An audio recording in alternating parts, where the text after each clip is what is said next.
Hello, ladies and gentlemen. RC Bash Boy here. Welcome. Welcome to Saturday Night RC Live. Hopefully, you guys are having a great weekend. So, we're just going to go ahead and wait a few minutes so people can join the live stream.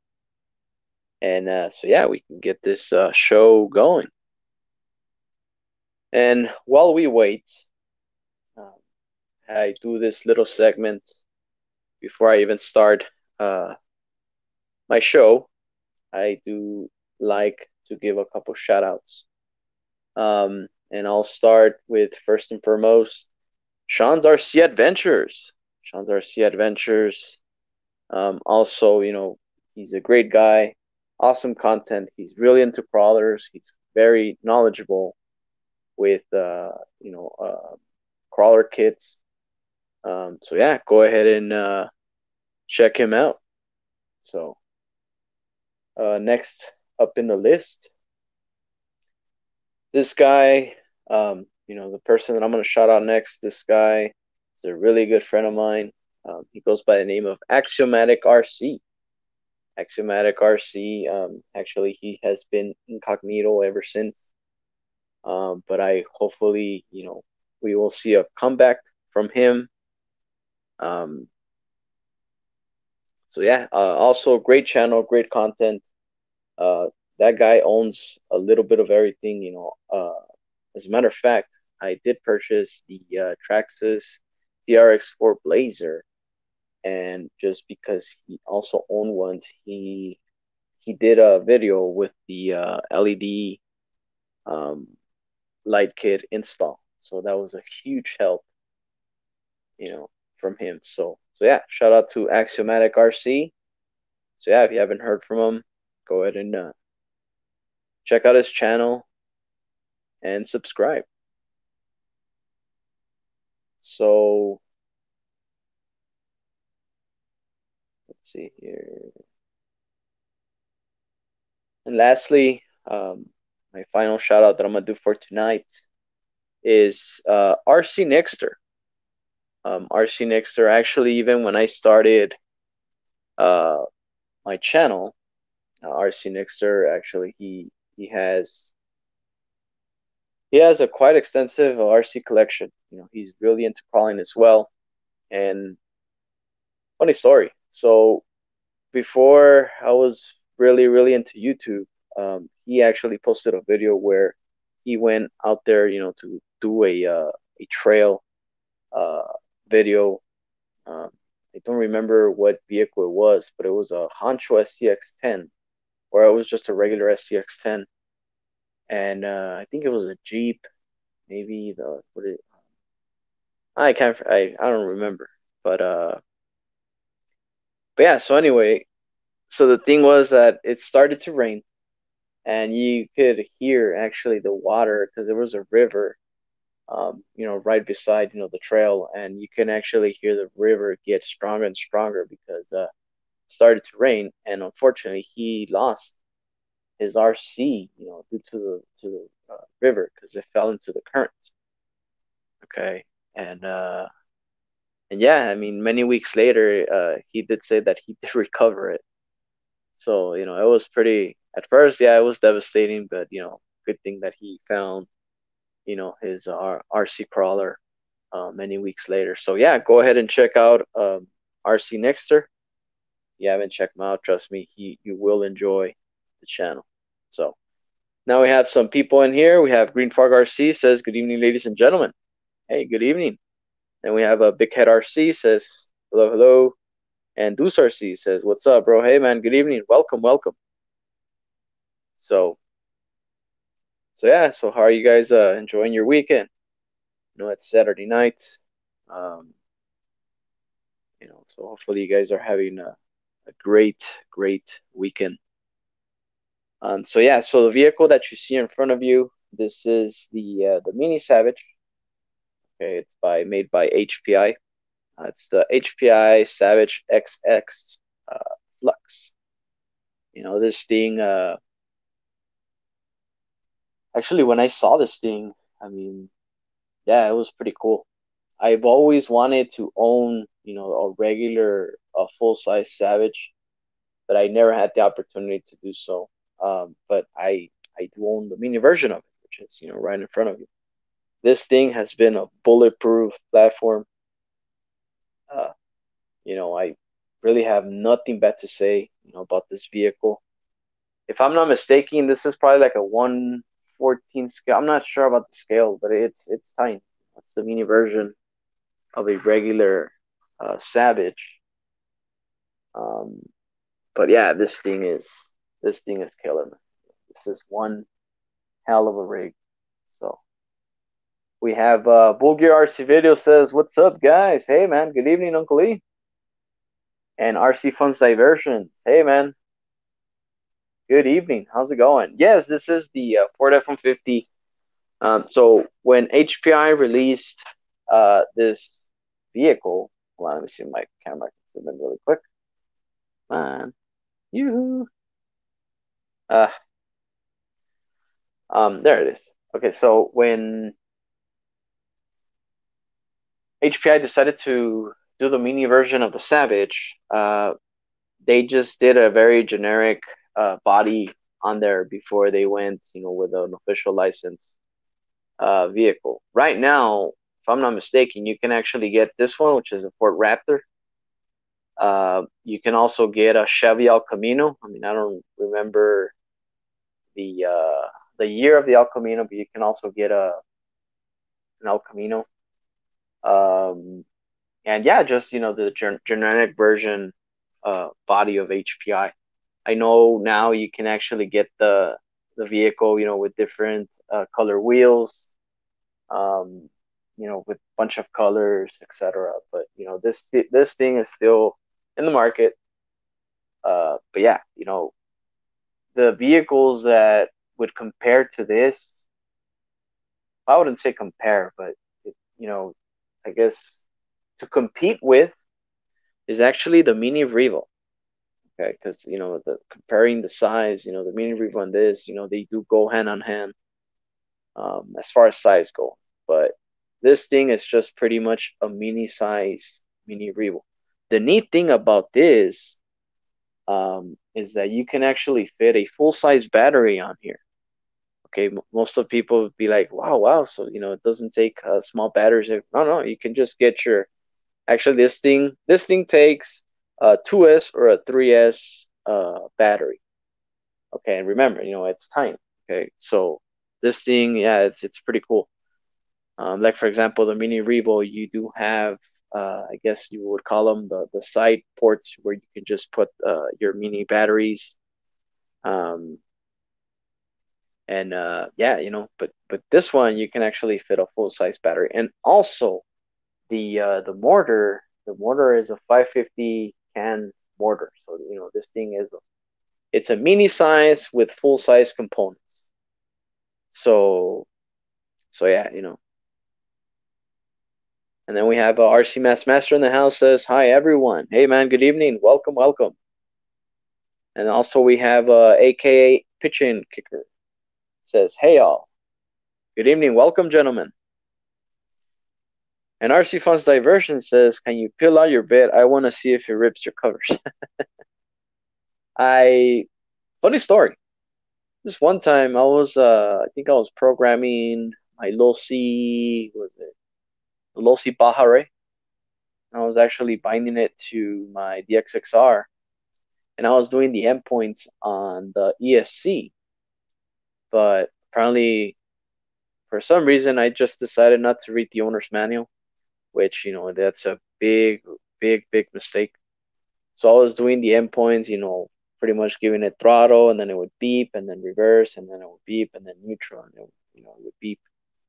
Um, and as soon as it programmed, apparently I did the reverse function, you know, in neutral, so that the car just literally just took off in my bed, and actually I think I caught it, and I just.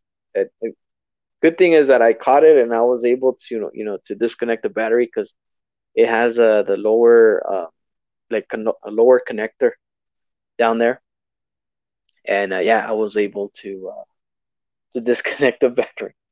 So now what I do is if I do, such programming with the ESC, I actually lift it up in the air. I mean, I don't do it just here and there, but yeah, I highly suggest you guys, to if you're gonna set the endpoints on your ESC, just lift your truck. Okay, it doesn't matter what you put on down there. It can be books, it can be, an RC tray or whatever, um, a foam yoga block, what have you. But yeah, if you're gonna do endpoints on your ESC, yeah, always do them with the wheels up in the air. So yeah, that's a little RC tip I can give you guys. So RC mastered this one time at band camp. I had a trumpet and I just couldn't play it, right?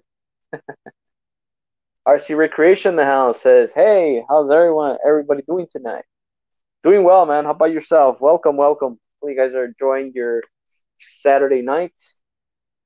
And today, I have no topic, for tonight.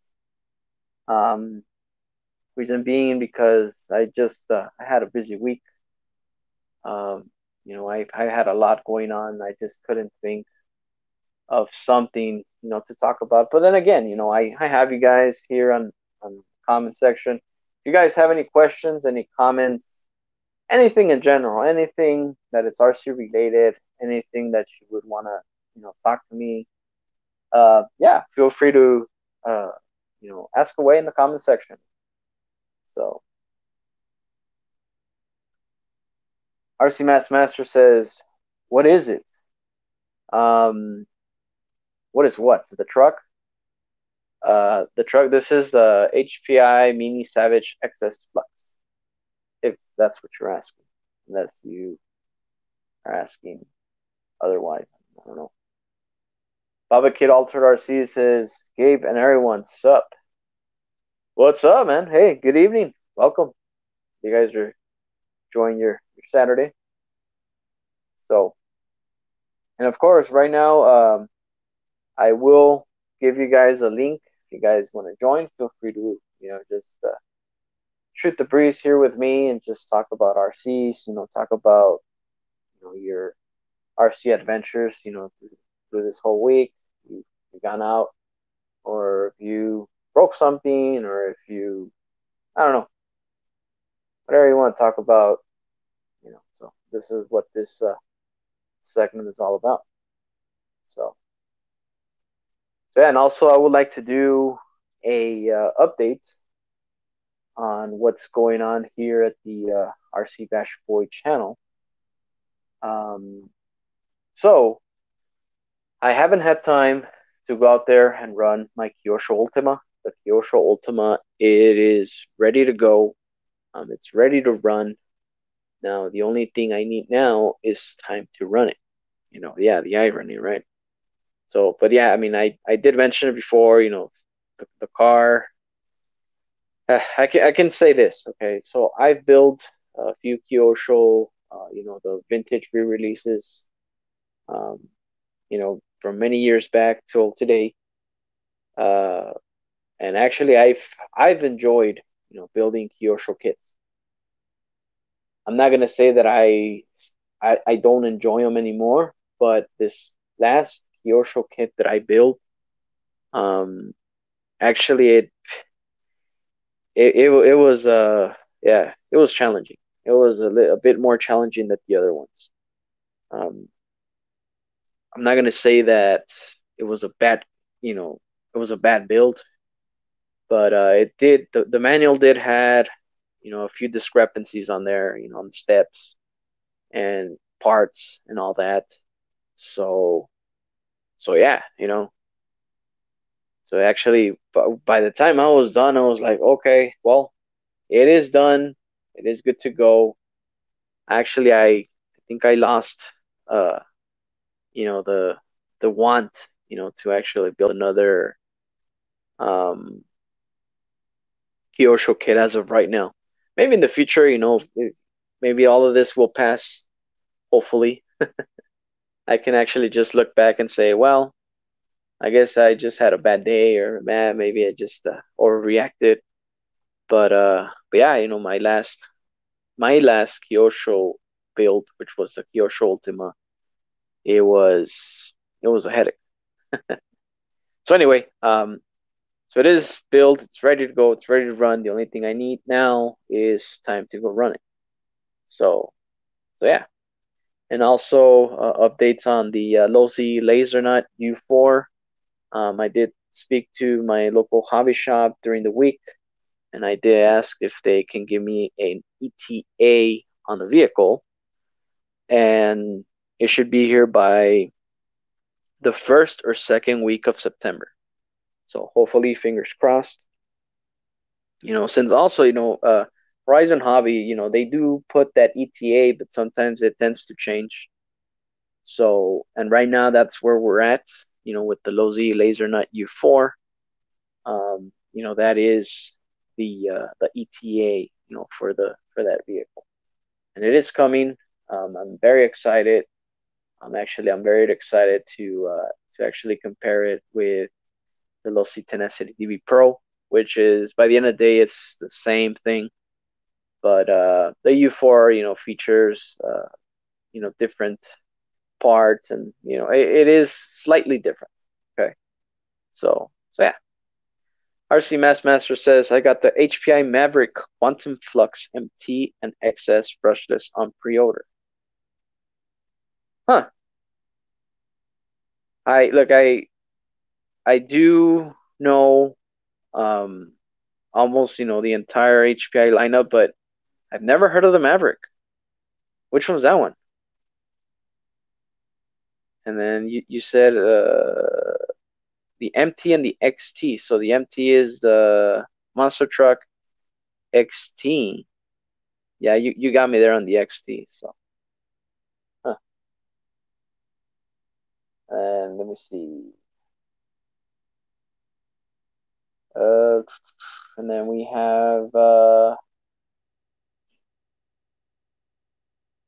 Sean's RC Adventure says, "Good evening, ladies and gentlemen. Hey, man, welcome, welcome." And then we have JMRC says, "Hello, guys. Hey, man, welcome. Good evening."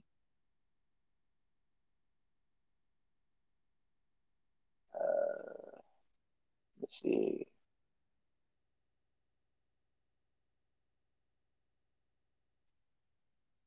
Let's say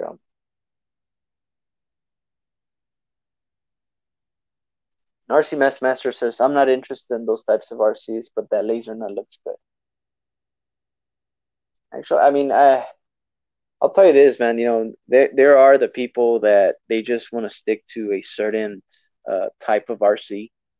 Like, for example, I do have friends that also own RCs, and believe it or not, I come from a place where two-wheel drives, that's the thing, to use, and for the rest of the world is like, oh, well, 4x4, all-wheel drive, and all that, and for me, I'm very used to driving a two-wheel drive RC.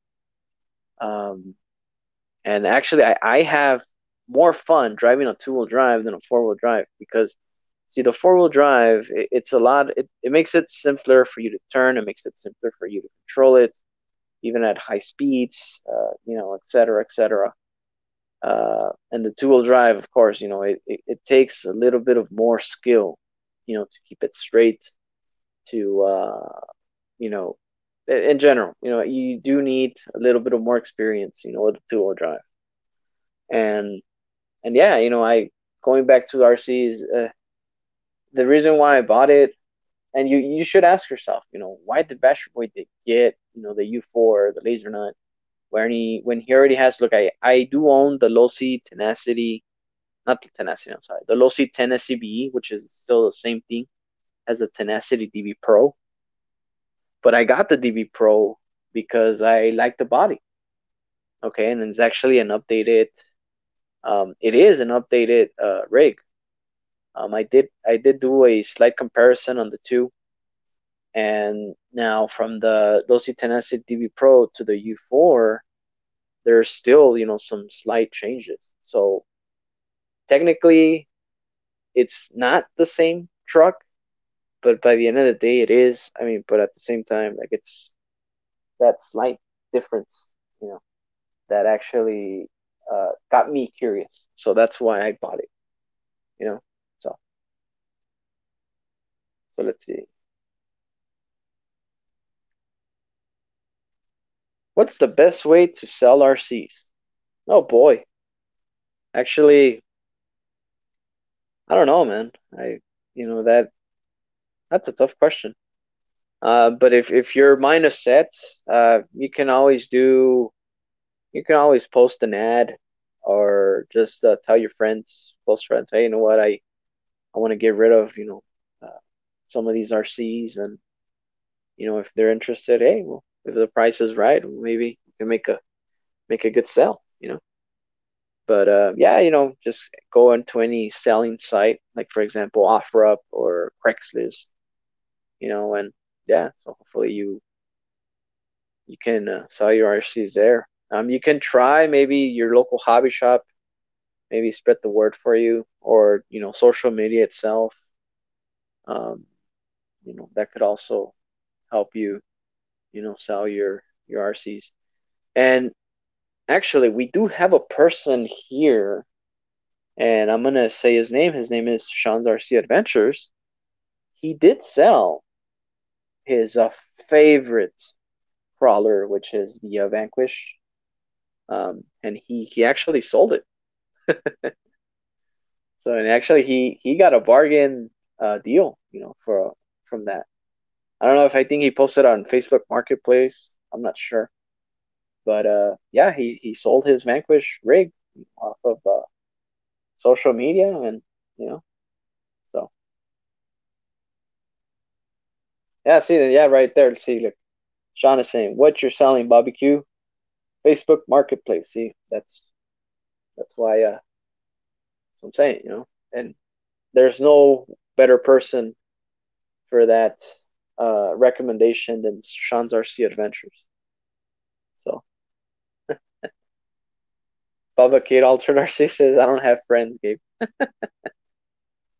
Well, we're YouTube friends, man. You know, I know you come in here and we talk, and so consider me a friend. I mean, if that makes your day. So let's see. RC Master says those rock bouncers and racers and bombers or whatever just look strange to me. That lasernut looks nice though. Well, look, when you talk about rock racers, uh, when the rock racer came out, okay, and when I was in the market for something flashy like that, that was a time when the Vatera twin hammers, was still around. Now, of course, we all know what happened to Vatera, but that was it. That was the famous rock racer that you can actually, buy back in, and see that vehicle came out like in 2012, and I do remember seeing it. I mean, actually, I do own one as well, but I do remember, people asking like, so what is that?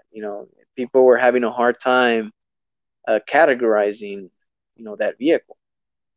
And of course, people weren't that happy when they would purchase a Vatera twin hammers because the two-speed transmission had an issue, with the servo, with the changing of the speeds. And every time you would change, the servo would get stressed out a lot because you were supposed to do the endpoints on that two-speed servo, and a lot of people would burn them out. So that was a huge flaw from Batera. And like for example, mine, I went from that. It was a Spectrum servo, to I put a mini Savox on there, and problem solved. Never had that issue with my two-speed transmission ever since. So, but now you compare that Vatera twin hammers, with the low C lasernut, it's a whole different vehicle. It doesn't even compare, my friend. You know, so yeah, now RC, I guess RC companies are actually thinking a little bit more like, well, okay, so we did a rock racer. Now, what can we do, to actually catch people's attention? So yeah, then as you can see, they went 1-on-1 scale with the actual lasernut buggy that you can actually see that that thing actually competes, in the King of Hammers. So yeah, and actually I do love the looks of it. I did get the blue and white. I know there's two versions of it. There's the black and red, and the blue and white. So I did get the blue and white. So yeah, let's see here. So yeah, so what I'm gonna do now, I'm gonna go ahead and I'm gonna put the link so you guys can join me here. And what I'm gonna do is I'm gonna put the link. If you guys want to join, um, just go ahead and click it, and I'm gonna leave it there for about maybe 3 minutes, and then I'll go ahead and delete it. Why? Because I don't want any spam. I don't want people coming in and complete stranger. So there it is, gentlemen. If you guys want to join me and just talk RCs, hey, feel free. So there's the link, gentlemen. You guys want to come in. So, so as you can see, Green Fog RC says, I heard Facebook Marketplace is good. So there you go.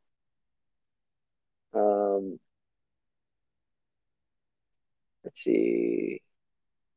And also, AKA Pitching Kicker says, agreed, Facebook Marketplace. Just be careful to check other prices. So there you go.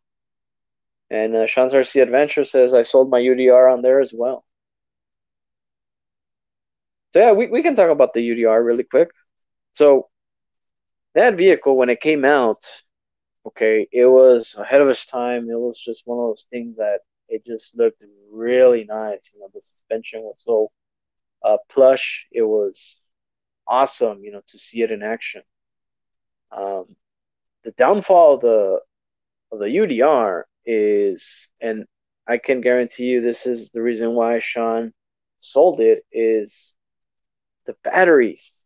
The way you fit the batteries on that tray, it's like, really, Traxxas? Like, why did you come up with such of a, really snug fit uh, battery box? And it's, for example, if you want to fit two 3S batteries on there, I hope you have the slimmest batteries that you can actually buy. If you don't, you're gonna have a hard time to put a 6S, or two 3S, if I should say, batteries on there, so you can run a 6S circuit, um, or parallel, or I mean, you get the point. Uh, yeah, it is challenging to fit two batteries on their bottom of that tray. But once it's on there, all you gotta do is just press on. Well, you turn on your receiver, of course, your remote, and then you turn on your truck, and yeah, off bashing you go. So yeah, and I'm sure that's why also Sean sold his. So RC Master says, just reset my chat by hitting live chat. Missed loads of comments. Sorry, everyone. Hi, everyone, that I said hi. So there you go. If you missed that, RC Masters here on chat. RC Masters here, and he's saying hi to everybody. So there you go. Baba Kid Altered RC says, cyber friends are better than real friends, to be honest. Well, I mean, why not? Yeah, sure. RC Master says, I don't like the real Razor Nut, just the RC version. Or can the full scale one do a front flip? Well, it won't do a front flip, but that thing can ramp up so high in the air and just come down, so plush. And also, remember, it's a rock racer, so that thing can eat rocks like nothing. Just if a rock is pretty much on its way, that thing will just go over it like nothing. So yeah, man. I mean, but yeah, I mean, I hear you.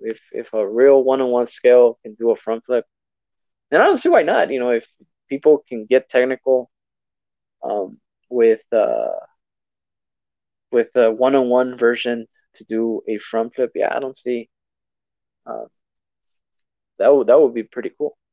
So, and yeah, as far as we were talking about the UDR, Shantar C Adventure says that drove him crazy, as you can see. So, and look, so I do own the Traxxas UDR and the Arma Mojave. Okay, that's another reason why I own the Mojave, because the batteries, the way you load up the batteries on the Mojave, pretty much all you gotta do is just take out 4 body pins and yeah, you put in your batteries and you're good to go. So, and of course, as far as durability, of course, I really don't want to debate all this, difference between a UDR and a Mojave, but the way I see it, Mojave is just for straight bashing. UDR is just like, I want to take it easy, just want to do a couple runs here and there, couple ramps, and we'll put it away. So, RC Master says, don't the Traxxas batteries fit into the UDR? Yes, they do, my friend. And actually, I'm sure that Traxxas, made that space specifically for Traxxas batteries.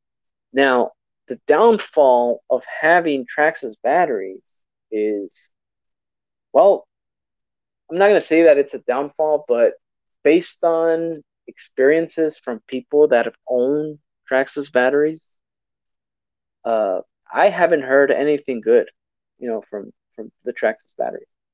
All I hear is that they go on balance once in a while. Also, if you go if you kill them, actually, it's hard to revive them. And once you do that, if they do revive, they're not the same. The discharge is not the same. And sometimes, even if you keep them well balanced, even if you know how to treat a lipo battery, they do tend to not work, to fail. So that is the downfall of the Traxxas batteries. Now that's just coming from a consumer. That's just coming from a person that has heard opinions on a Traxxas battery. Okay, I if you ask me, like, do you recommend a Traxxas battery? My answer would be I don't know, because I've never owned a Traxxas battery, but based off what I've heard, that's what I'm going based on. So RC Recreation says, I heard most people don't like or love the UDR because it handles like a real vehicle and not like an RC. Well, I've done off road, well, not racing, but I've actually gone off road, and honestly, yes, you're right, you're correct. That thing does amazing, on dirt, on sand, and just even if you ramp it the slightest bit, it looks so great, you know. Um, but yeah, I mean, personally, I do love the UDR, and the way how can I put it? Um, the way I can classify my UDR is it's definitely not a basher, but it's an RC vehicle that looks good every once in a while. Something that you can just dust off and just use it once in a while, and it will put a smile on your face. Don't get me wrong. It does have pros and cons, but by the end of the day, once you're using it, that truck is amazing. So let's see here. And actually, I'm very far behind. Let me go down here. 11 Charlie RC. Hey man, welcome. Says RC Buddha says yo. Let's see. And 11 Charlie RC says good afternoon, ladies and gentlemen. Well, if of course, it's probably afternoon somewhere in the world, right? So here, we are in the U.S., West Texas to be exact, USA. And here is 8:40 p.m. So technically for me is evening. Okay. Of course. And then we have North Cal RC. Hey man, good evening. He says they recommend a 50C battery for their boats, but not even sell one. Huh? Really? And I'm assuming we're talking about Traxxas batteries. And as you can see, there you go. He's expressing his opinion of North Cal RC. And then we have Mets RCs. Hey man, good evening. Welcome, welcome.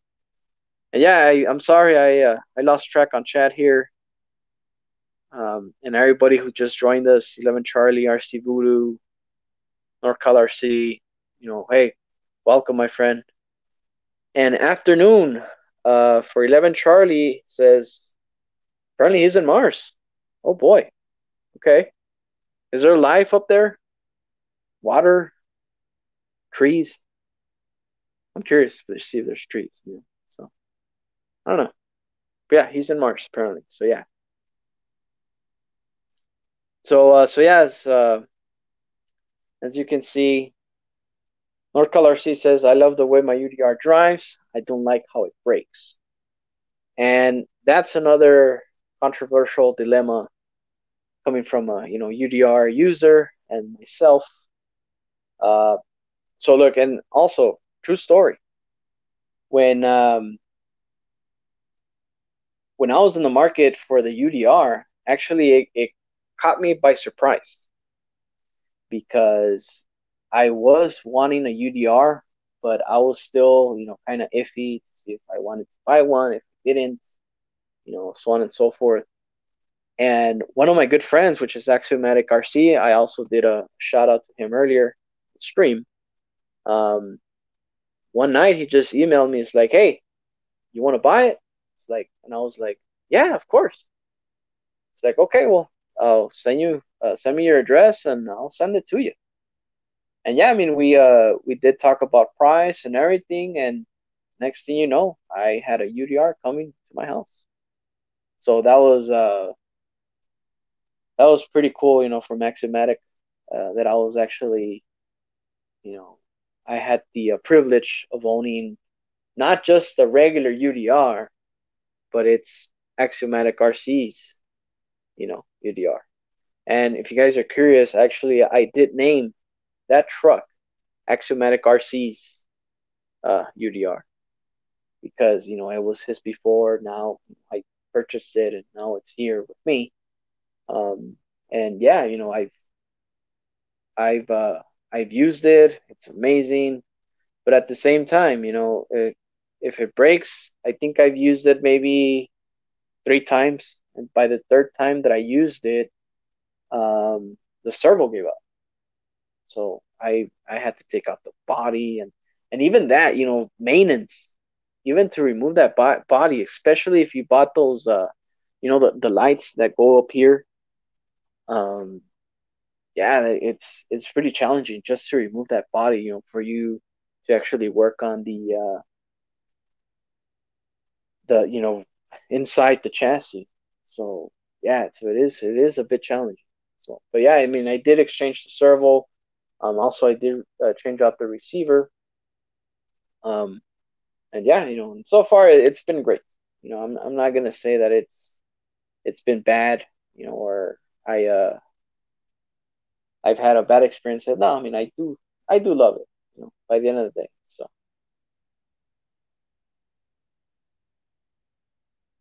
Arcivudo says, I knew Javier was out of this world, and then he says, but I never thought Mars. Yeah, man, I didn't know he was an astronaut.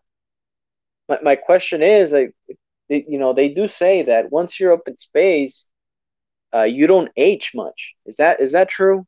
Since because you're not in the gravitational Earth pool or whatever, you're not basically in the time continuum. So they say, and apparently, yeah, they say that you age less.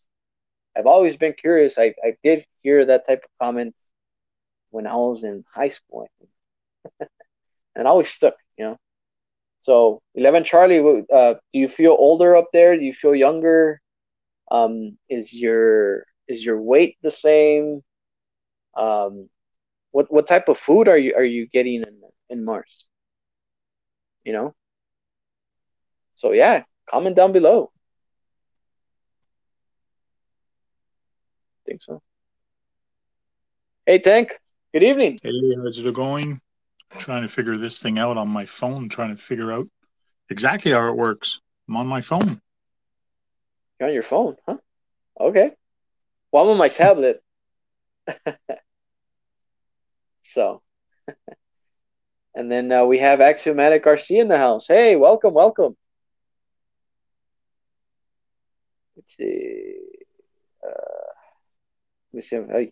Actually, I'm very far behind with chat. I'm so sorry. So let's see here. So yeah, in Mars, apparently 11 Charlie RC says, "LOL is the only tree, and I sleep under it." Uh-oh. Okay, so there's only one tree in Mars. What do you think about that, Tank? One tree in Mars. Should we plant Oh, more there's only trees over one. there? Yeah. I think Should they we have more plant trees than that. in Mars? Okay. Yeah, on Mars, there must be more trees on Mars. Mind you, I've never been there. I've never been there, so I don't know. Yeah, me neither. Me neither. So, so how's your weekend, Tank? I know you were fixing your trail, if I'm not mistaken, right? Yeah, actually, I did some work today. Sent some pictures to the group that I was on, and now I'm waiting for them to come tomorrow to actually put some concrete on the hill. Oh, concrete. Nice, man. Okay, cool, cool. RC Voodoo. Hey, man, appreciate it. Thanks for stopping by. See you on the next one. And also, I did see that you did post, or I don't know if it's already uploaded. I haven't checked, but you did upload the unboxing of the Kyosho Outlaw Rampage. Yes, and I'm actually putting it together as we speak. This is why I'm trying to turn the camera around on StreamYard on the phone. But servo was installed, battery tray is just installed, and now I was about to do the receiver box. Yeah, So, I remember those steps. yeah. So, and don't you think it's nice that that vehicle, that truck, is 70% complete? What are your thoughts on that? Do you No, think that you should have started, you know, through the beginning or at 70%? What are your thoughts on that? for me, because I'm a builder myself, I would have rather build it from scratch. It would be nice if they have two options: one 70% build for people that don't build and don't like building, and one that you build from scratch. Me, I would have loved to build it from scratch, but I'll take it. Yeah. And actually, I don't mind it. I when I said it was because when I opened the box, I literally told myself like, oh, this thing is gonna take forever to build, a couple days, what have you. Mm-hmm. Um, but honestly, and look, let's go based off of Tony's CCXRC. Um, when I was building mine, he built his, if I'm not mistaken, like within a day. Oh yeah. That's what he claims on his yeah, that's what he claims on his video. With me, I took 2 days. One day just to build shocks, electronics, the whole what do you call it, the whole chassis, and then the Okay. next day I just focused on painting the body. So 2 days. Yeah, Okay, and I that's can see that painting the body could take a little longer depending what you do to it. And me, it's going to take me a little longer because my paint is going to have a lot of pinstripes and a lot of different stuff. But yeah, uh, putting it together now, that doesn't take long at all. yeah. And It, Bogey RC videos. I don't know if you're reading the comment, but it says just take it apart and put it back together again. sure. Yeah, but that's a good one. And you do Mhm. have the manual, which Yep. actually starts you know from step one. But Yep. when you start the vehicle, if I'm not mistaken, you start like in the 20s, right? Like step Yeah. 20, something like that. Yeah. Yeah, 24 is a battery tray. And I think you actually start off for the servo, which is step 7. 7, huh? Oh, okay. Yep. And also, one thing that I would like to point out, and actually I did have a couple of curious people ask me, um, the truck does not come with diff fluid. It doesn't. Okay. if you go to page, I don't remember I think it's the assembly of the differential. Um, Okay. and I could actually, I do have the manual handy, but the Oh, I can step look that for it you, real quick. yeah, I think it's like 19 or 18, something like that. Hmm. Um, they do mention, that you can actually add diff fluid on there. And Okay. actually, a lot of people were saying that the diff fluid was actually provided, in the kit, and that is incorrect. There is no diff fluid of any kind. So, and I just, if you can actually say the same, or if you got any diff fluid, let me know. Well, But there's the picture of a diff fluid, and they're showing diff fluid. There is not an X on it, but there it does say to oil for the diff fluid, differential, oil for the differential. But it doesn't say right. it's not in there. It says you got to put it in when you build it. But you're Well, mentioning okay. No, go ahead. Go ahead. Keep going. you're mentioning your said that they did not put it in there because here's the picture. Where is it? Right there. Yeah, exactly. Right. Okay. So the X, if you go to page 9, Tank, that X will actually specify what that X means. A lot of people were telling me that that X actually refers to the types of Okay, but it what do you says call it it? must be purchased separately. But that's if you built the kit from a scratch. But if it's half built, it should be in there. The X No, no, mentions the no, but X it's not. mentions. Yes, I understand what you're saying. The X mention must be purchased separately. The Yep. thing is, the truck is all built by them. Theoretically, it should have been put by them. But I No, understand what you're that saying. yeah. No, yeah, and that's it. Yeah, and that's also a good point because I did tear down the entire differential, or the gears, whatever you want to call it. Okay. And there isn't any diff fluid in there. It's just pretty much the Kyosho grease that they provide. Mm-hmm. Um, and but yeah, you're right. They should have added diff fluid in there. You're right. Yeah. Because it is built by them. But And then we that's have something. I Kevin might Gibbs in open the it up house. just to check. Hey, Yeah, Kevin Gibbs, how you doing? and most likely you will see the that differential with with grease. When I opened up mine, I was very surprised to see that those gears were actually lubed really well with that grease. Okay. But then again, you know, like you said, and actually I've never thought of it like that in that way. Kyosho should have Okay. provided that diff fluid. You're right. You know, Mm-hmm.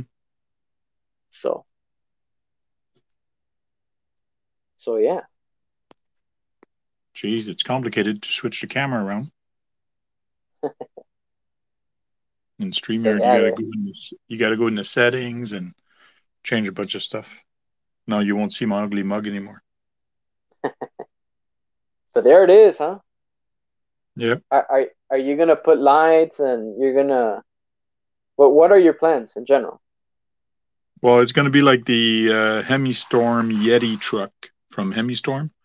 So it's gonna have stripes and kind of a V stripe on the hood going all the way to the roof, and it's a nice the Hemi-Storm Score truck, actual Yeti Score truck.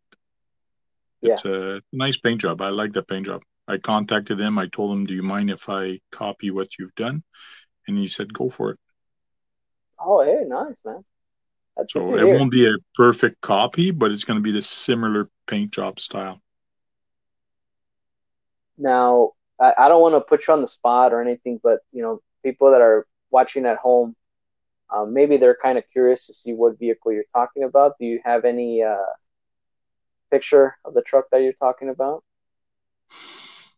Right there, and then I don't think I can do a share screen with this. No, on my phone I cannot No. share the screen, Okay. and Oh, that's I'm on fine. my phone. So if I was on my PC, I could show you, but I can't. Right. Okay. No, no worries. Um, so yeah, that's pretty cool that Mr. Hemistorm. What is his name again? Do you know? Chris, Chris, Chris right? DeGault. Okay. That is really nice. That actually he reached out to you and he said that, hey, that's fine. Hmm. Because even myself, I did have a couple people actually ask me like, hey, what, do you mind if I copy the style of your RC? And Okay. one of our good friends, actually, he goes by the name of Fern Solo. Fern Yep. Solo actually reached out to me that he really loved how my Kyosho Baja Bug, the Okay. Baja Buggy, the Beetle. He Yep. really did enjoy how it looked, and he wanted to do, the exact same car. And I'm like, yeah, man, go for it. That's actually, I did paint the car, everything, pretty much box art. So I was like, yeah, man, if you like it, hey, I'm not stopping you. Go ahead. I didn't really mind. Hmm.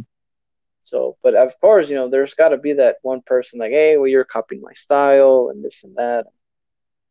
So that's Yep. pretty cool, man. That Chris actually let you do that. Yep. So, Bulgarc Cool. says, always good to keep your diffs lubed. Yes, I do agree. Do you agree, Definitely. Tank? Definitely. So now let me ask you this: on diff fluids, is it okay to go thicker or what is that other word? Lighter? Yeah. Less You thicker? well, it all depends of your driving style and if you want it to be more posy or less posy, which means you want both traction or you one wheel to slip and the other one not. So it's a style of driving that either you like or you don't. So if you want it more posy, which means both wheels are not gonna be limited slip, in other words, they're gonna turn at the same time, then you Right. go with a very thick oil. But if you want it to slip, in other words, when one wheel gets off the ground, the other one's going to grab the dirt and dig. So then you go with a lighter. They actually mentioned in the manual go from 2,000 all the way up to a million. So they're Yeah. leaving up to you of what kind of diff oil you want to put on the truck.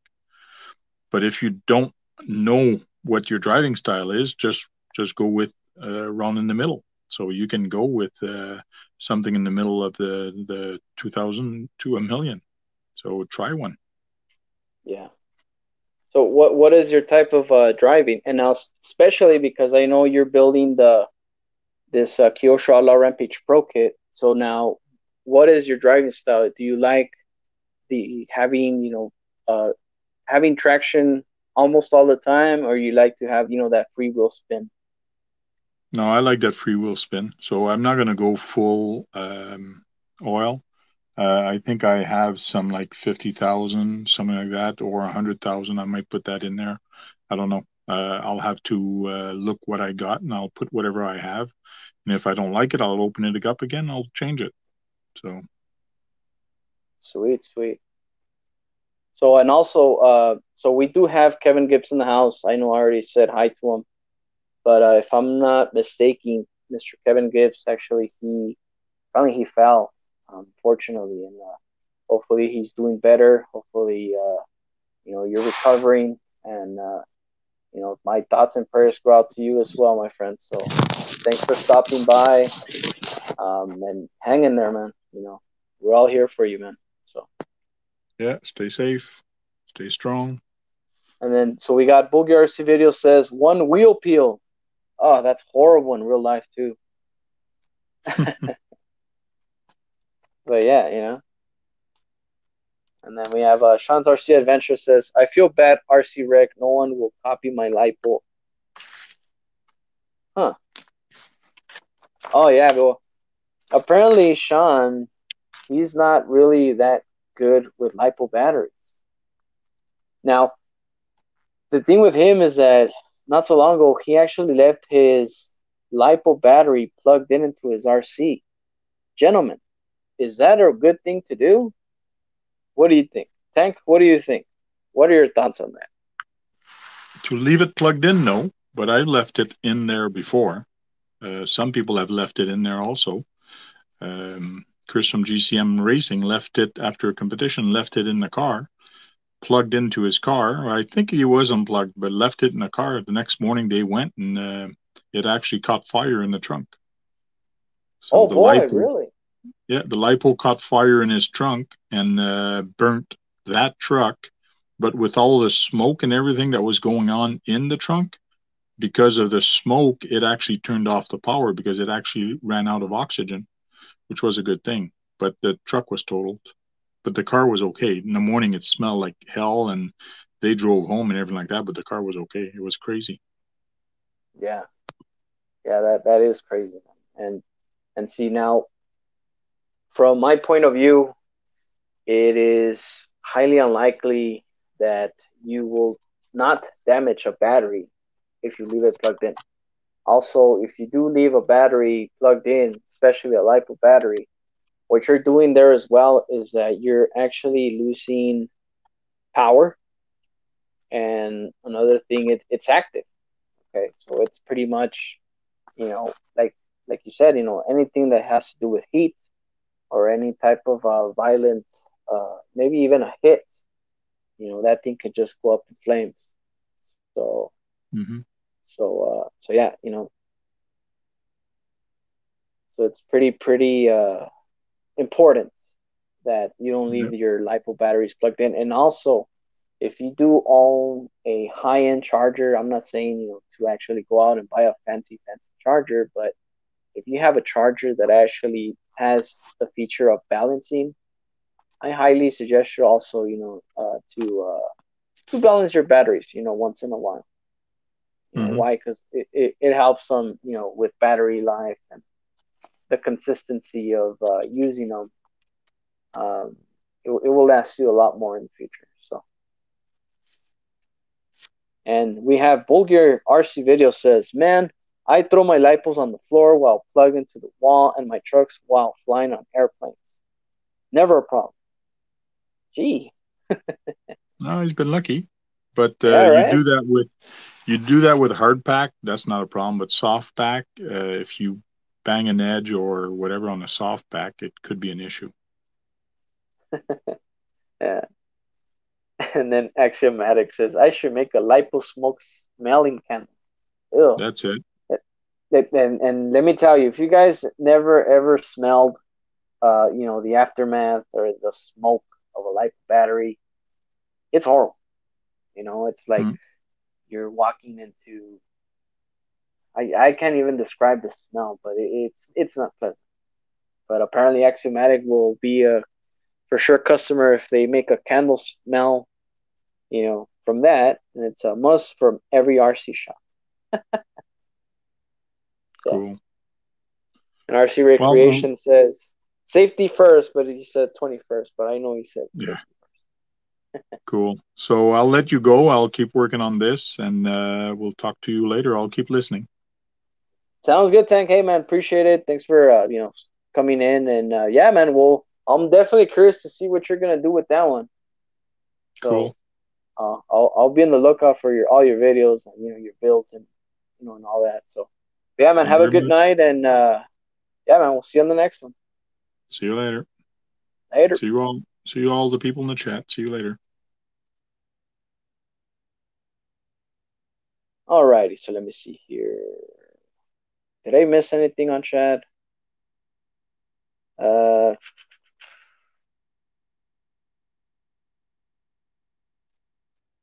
no. Okay. So AKA Pitch and Kicker says I had a lipo start swelling during charge. I tossed it out the door, but it landed on a glass table and it melted a small part. Oh boy. Yeah.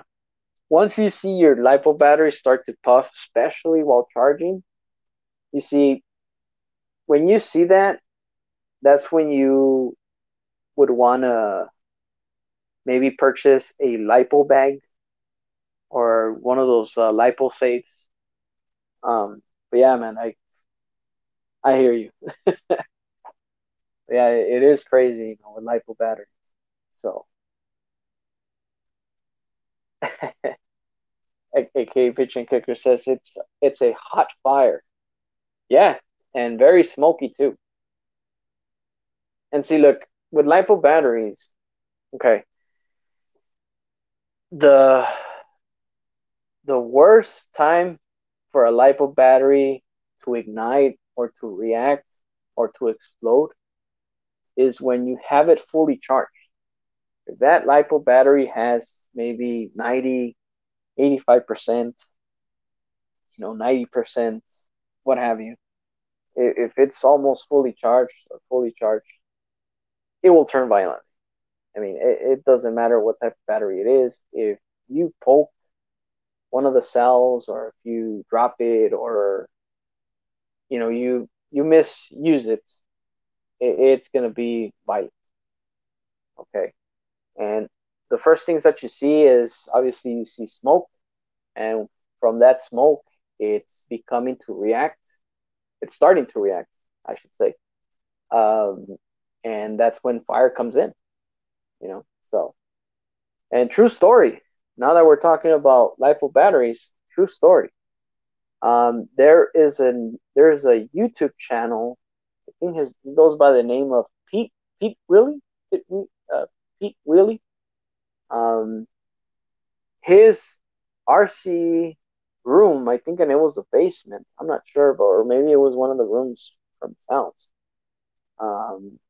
So the thing was that he was charging his battery, and I think he left it unattended, and his LiPo battery caught fire.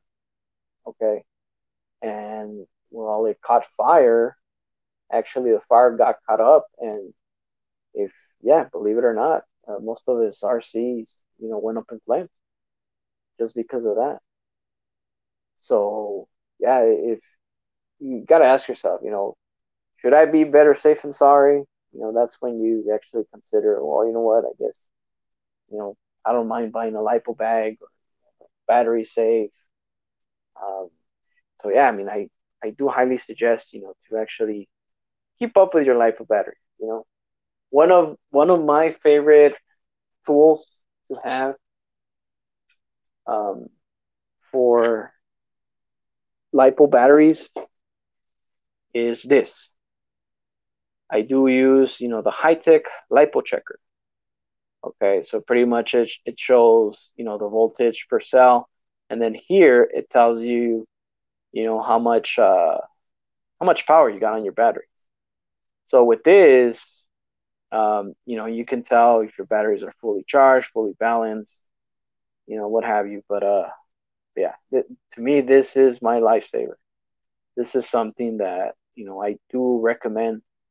Um, if you even if you have a battery that is puffy, or if you're iffy about it, just plug it in. Obviously, here, just plug it in, and then it'll tell you all the information that you need to know as far as voltage and battery life.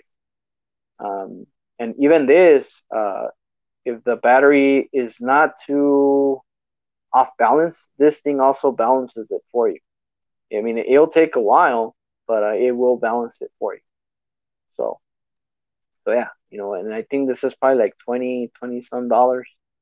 But yeah, I mean, I do keep it around. So, this thing is a lifesaver.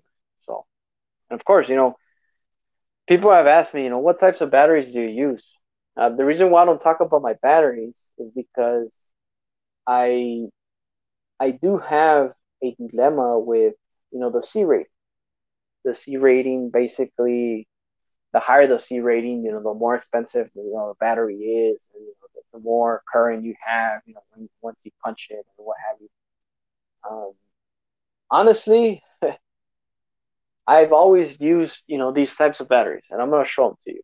Okay, so I use the Rage 5200, the 30C battery. Okay, this is probably maybe I'm gonna say maybe like 5 years old. And look, since I have my LiPo checker here handy, right? Look at these bad boys, fully balanced, and as you can see, look, they're not even. I mean, yeah, obviously it's in storage mode, but like fully balanced, and a good current. So, and I've used this, with my Mojave. I've used this for a high current ESC, and as you can see, look, it's not even puffed up. There's no, of course, well, this, but that's because of sliding in and out. Yeah, I know that's what she said. Sliding in and out the vehicles. But again, you know, that is the only physical damage, and that's because of the wear and tear of just going in and out, in and out, in and out from the RC car. That is okay, gentlemen. Let's behave. So yeah, and actually, I'm a huge fan of these batteries, and they're really inexpensive. Um, and yeah, these are the types of batteries that I use, for my entire RC fleet. As you can see, look, I have beans connectors on there, So yeah, these batteries to me they're the best. But this, as you can see, look, oh, come on, come on, come on. Oh, there you go. See, it's a 30C. Okay, I mean that's a really really low C rating. But trust me, I've never had any issues, with these batteries. So let me see here. Bulgar's video says, only time I ever let out that back smoke was one time in San Antonio, dropping a mall on a mud truck. Smoked the capacitor in my amp and filled my cap full of smoke. Yeah, man, that's one of those things, man, that you wish you maybe read about, say, lipo safety, I guess. But the cool thing about it, Uncle Lee, is that hey, well, I guess there wasn't a lot of damage. Maybe it was just smoke. So you got lucky there, my friend. If you shoot enough with a pellet gun, so I hear. Huh? Have you ever shot any lipo batteries with pellet guns? Any gun fanatics out there? And yeah, see, exactly, it reacts with the oxygen. So yeah, I mean, lipo batteries can turn very violently, especially when they're fully charged. So it's true. I I've never shot a lipo battery with BB gun. Most I've done, especially at my local hobby shop, when their consumers or their customers, they come in with a battery, and it's like super super puffed up, right? And then we check them with this, and it's like totally off balance, and one of the cells is dead, and the other cell is like at 80%. That's when even my local hobby shop is like, you know what, this battery will actually catch fire on you, eventually. Um, and that's when my local hobby shop decides to retire the battery. And what they would do is pretty much poke a hole. They just poke a hole on the battery, and yeah, just let all the smoke come out. And actually, they do it outdoors in a controlled environment. They do have fire extinguishers, water, and yeah, they pretty much they take it to the grave. So yeah,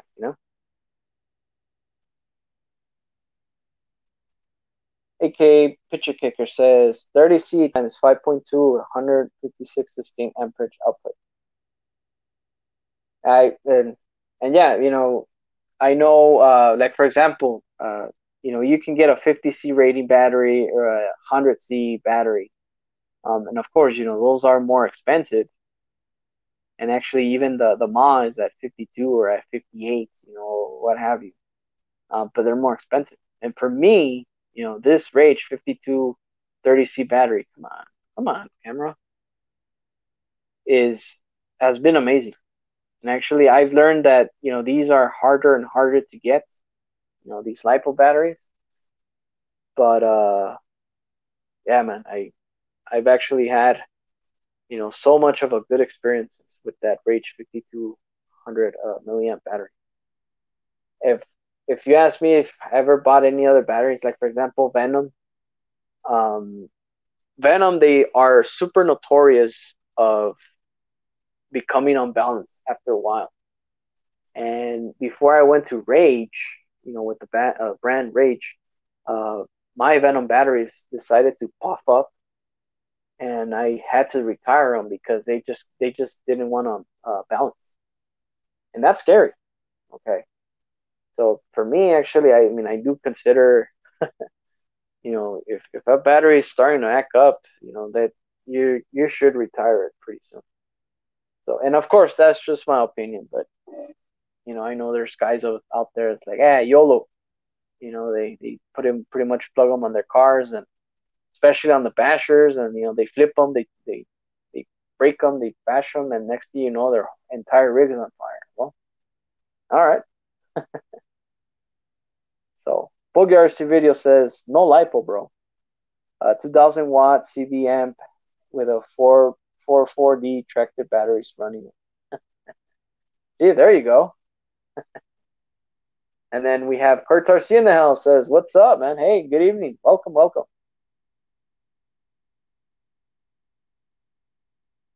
AKA Pitcher Kicker says, "I personally feel that the lower C rated lipo seems to last longer. Don't get as hot doing a run." And yes, okay, and that's my point that I want to go through. Okay. I trust me, my local hobby shop is like, you know what, you really need a higher C battery.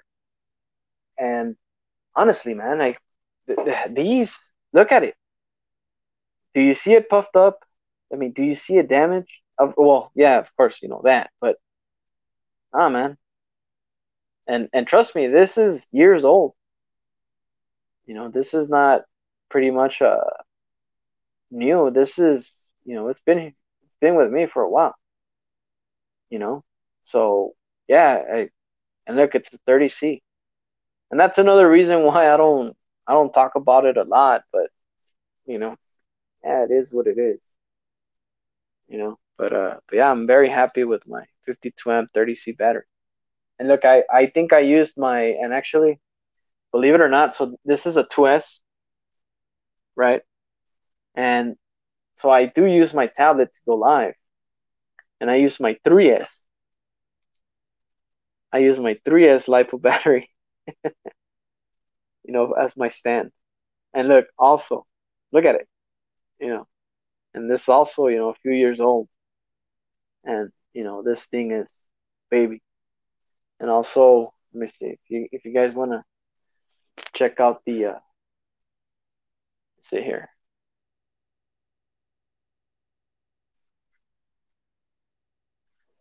Let's check out the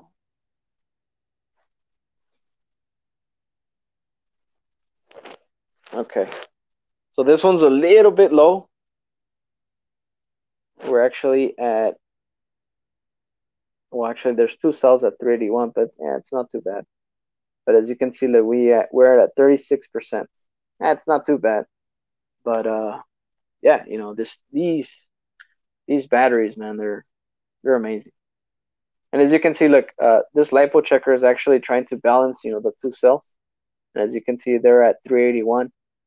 So when you have numbers that are not balanced to the lowest number, and as you can see, I don't know if you guys see that the V is pretty much flashing. What that means is that, this thing is trying to balance, the two cells that are not balanced to the lowest number. So as you can see, the third cell is at 380, and then these are at 381. So by doing, by working out, the voltage, once they reach at 380, this battery is fully balanced. So yeah, this is a pretty neat feature. If you guys don't own one of these, it's pretty much the high tech lipo checker. You can get them for like 20, 25 bucks. And trust me, I love mine. So yeah. So anyway, I mean, I know that I hardly talk about batteries, and I can't believe I'm talking about batteries. But yeah. So when I run, for example, uh, vehicles that need two batteries, like for example, like two 3S, to make a 6S circuit, those are the batteries that I use.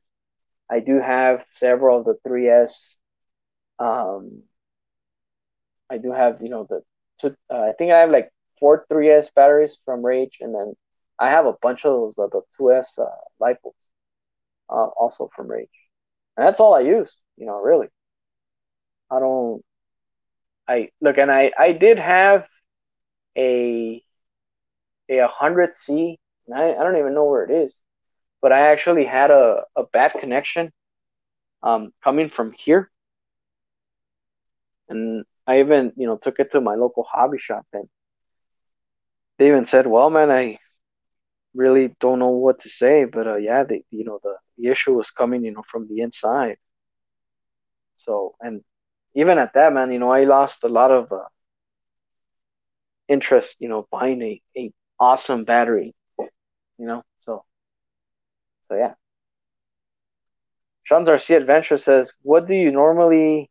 No, I'm sorry. What do you guys normally let them run down to per cell? We normally 3.5 per cell." Actually, yeah, you're correct. Even if you go down to maybe 3, that's bad, but you can still manage depending on the type of brand of battery that it is. But yeah, even at 3, 3 volts, it's bad. But at 3.5, yeah, you should be good. And as you saw, my 3S was at 380, 381, and oh yeah, man, no issues, no problem. So yeah, and then also we've been going here for an hour. It's actually an hour 17 minutes. Um, if you guys want to join, uh, let me know. I can actually put. I don't even know where that other link went, but if you guys want to join, feel free. Let's see here. Let me post the. I will go ahead and post again the link if you guys want to join for a bit. Feel free. Um, I'm planning to stay here maybe another 30, 40 minutes. And of course, if somebody joins, depends what the guest would like to do. But yeah. So AK Pape Chin Kicker says, for being off the shelf and a few years old, 100th of a volt offset is great. Yes, man, and I'm telling you, I've never had any issues with my Rage battery ever, and I know I should be getting a slap on the wrist, but I've actually gone down to like like 3 volts per cell on these things. And pretty much I plug them back in on my charger, really quick, just to revive it, and they come back, man. So that's what's pretty cool about my those batteries. So, and look, my RC fleet, it's I'm actually closer to 60 RCs now, but these are the batteries that I use, from my entire fleet. There's a few that I have to actually make an exception. Like for example, My Honcho has it's actually a high rate, C rate battery. Well, because I'm running a Beck, I'm running a Savox, I'm running the freaking the the the sound module, uh, lights, the winch. So with that, yeah, I really had to um, you know actually get a better battery.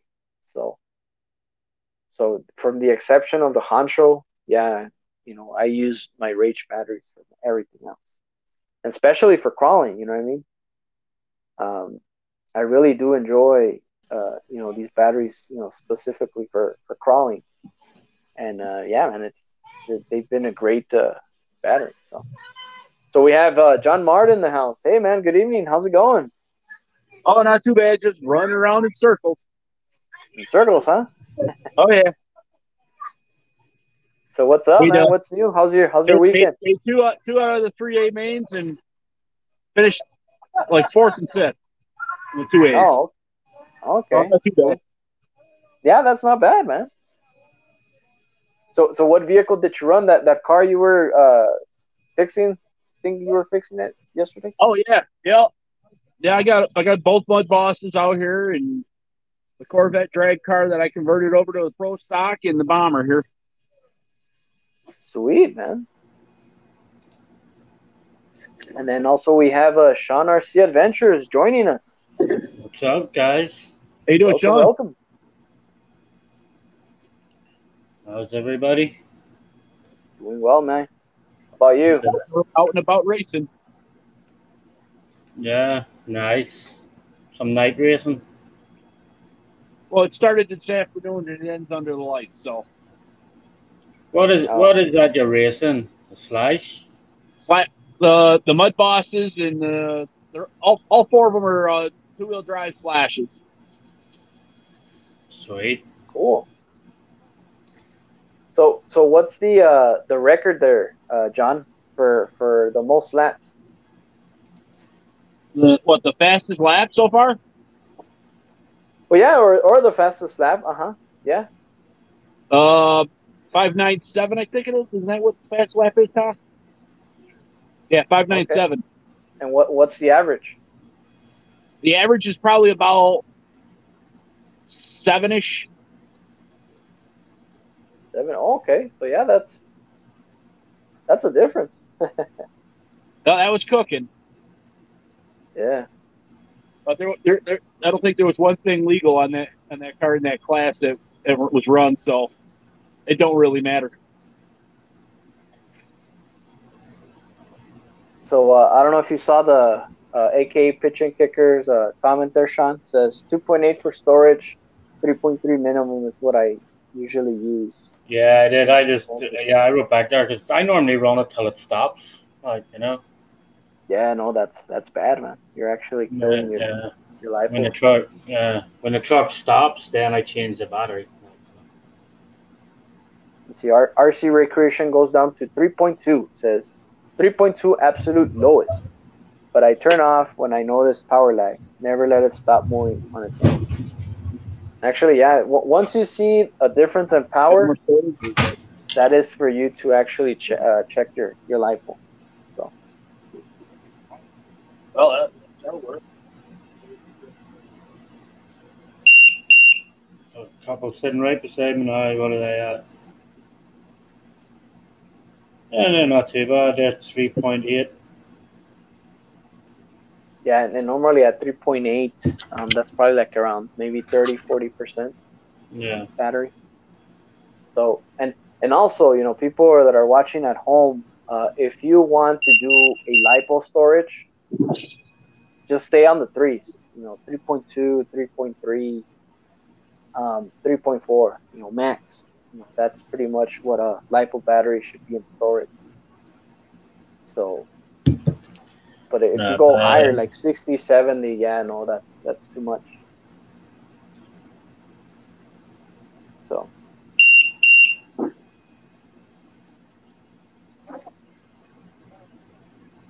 So what do you got going on there, Sean? You working on anything? No, I'm just still working on the Land Rover. I was listening to was it on Steve-O's chat that you were having issues with paint, huh? Yeah, I had to actually repaint the whole body again because, like, the whole like, it'll show you the black pieces. See how white it turned? Yeah. Everything, even the truck, turned white when I clear lacquered it. I don't know why. It never ever happened before. So I sprayed the clear lacquer and everything, like the black turned white, even the brown body turned white. So that's the body just repainted. So I gotta just repaint all the black parts. Like, you know. Wow. Yeah. Yeah, I don't know what happened, and then I just finished the dashboard for it. So I just put up a light-in dash and radio and everything in it. So. Oh man, that looks wicked. Hold on, can I present so there's you? all the wires coming. Yeah. And I'll actually have the lights of the dice will actually have their own on-off switch. So I'll be able to just hit a switch and turn them on and off as well. Oh wow, that's sweet, man. So now Yeah. the dashboard it will have lights in there. Yeah, well, all the clocks will light up and all the radio and everything will light up too. Oh man, that's awesome. Yeah. So, that was an idea from Kevin Gibbs on one of my lives, you know. Yeah. So, cool idea, Kevin Gibbs. So let's see. Let's go to John. Hey, John. So what do you have there on the bench, my friend?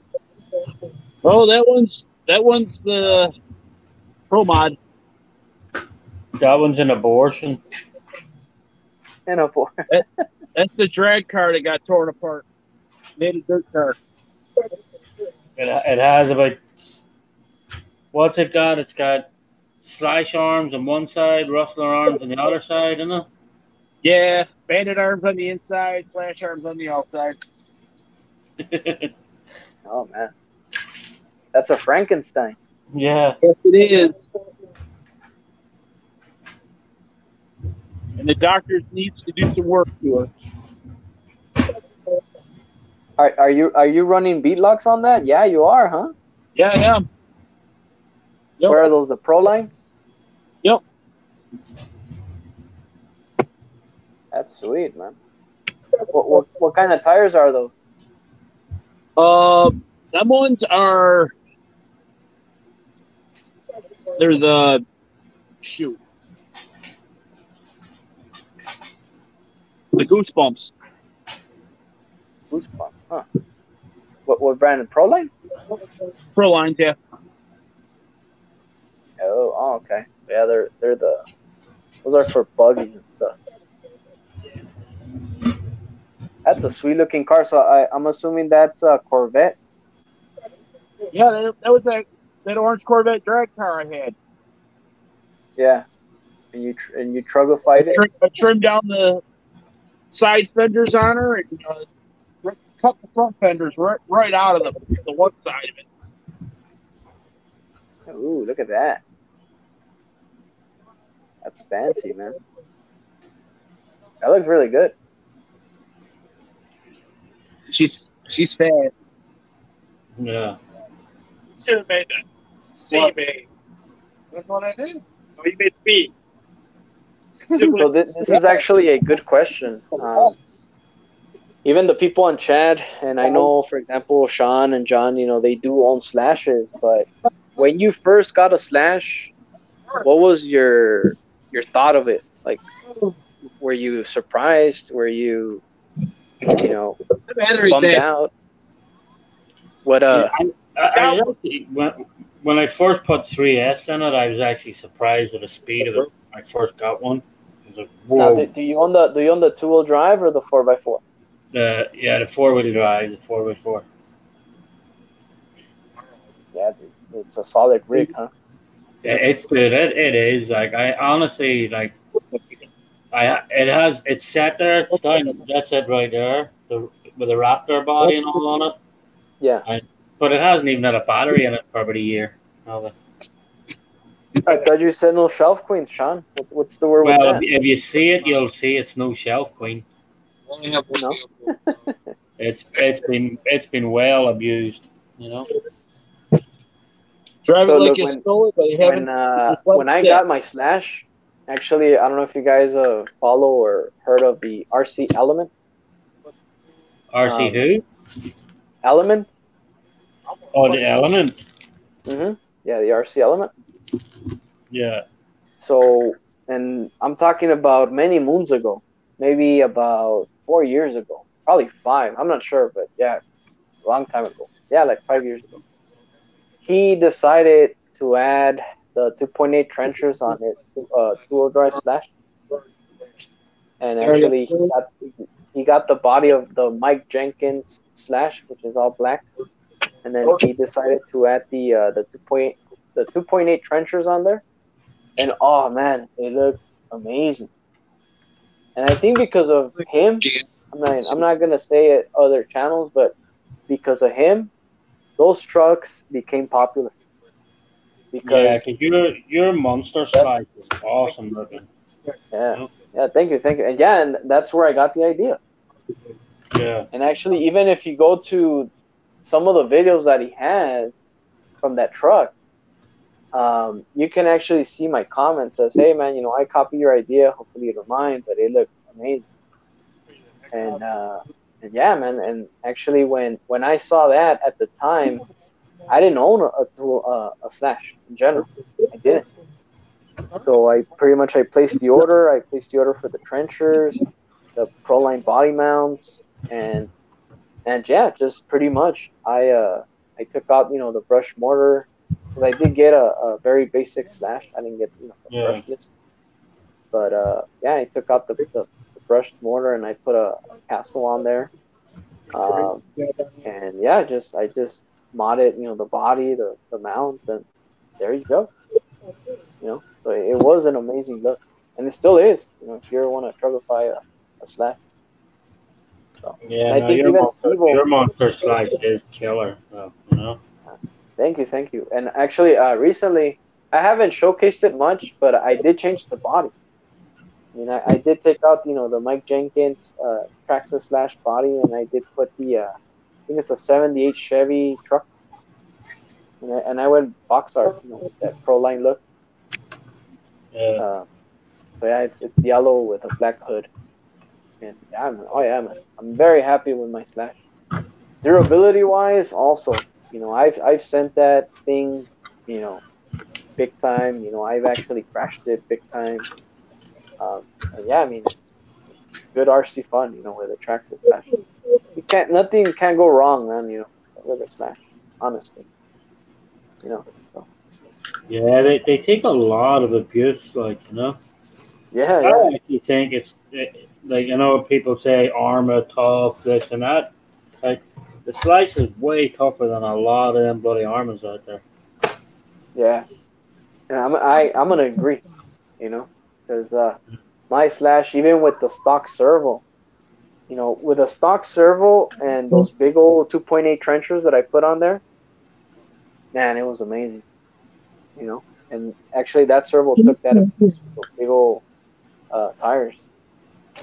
So Yeah. even at that, man, that the servos are highly notorious of breaking down. It lasts. So John, we're talking about slashes. Any good experiences with your rigs? I have, like I said, most of my Slashes are 2-wheel drives. I use them. I abuse them every single weekend. I love racing with them. The 2-wheel drives are interesting. You got to watch what you're doing with them. But other than that, they're pretty good. Yeah, I hear you. Amen to that. Now, have you had the privilege of driving a 4-wheel drive Slash? Yes, I have driven a 4-wheel drive Slash. Like I said, I do mainly racing. I do a lot of when I do bashing. It's always going to be the Max. But yeah, I've actually thought about getting a 4-wheel drive. So now, why is that? Do you think it will make it easier for you to drive it, or just because everybody else has? Just for running around in the yard and beating on. Yeah. Like I said, they don't use too much for the 4-wheel drives in the oval racing. So yeah. So yeah, even a 4-wheel drive Slash, I wouldn't mind owning. But then again, I do own a Losi 10 SCTE, which is pretty much a also a racer, a short course racer. Yeah, I mean, I love my 2-wheel drive Slash. Yeah, you also have the what do you call it, the Rock Ray, isn't it?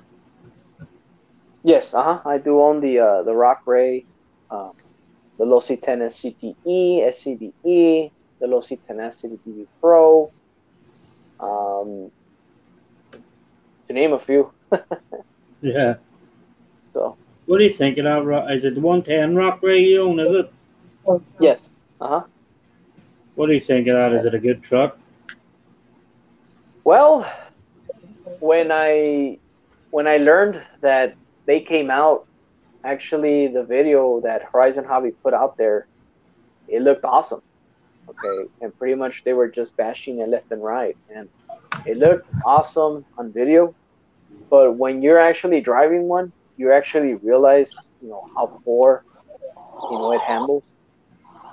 Oh, handles poorly. Yeah, yeah, yeah, and mainly because of the, those big old tires that it has. See that those tires are only meant to go on sand. They're not meant to go on any type of asphalt. Once you hit, any type of street or concrete or anything, it's a hard surface. Especially when you run a 3S, those tires tend to bubble up, and you have little to no control. Let's say, for example, if you want to do like a little, maybe a slight left or a slight right, if you do it like violently, that thing is gonna flip.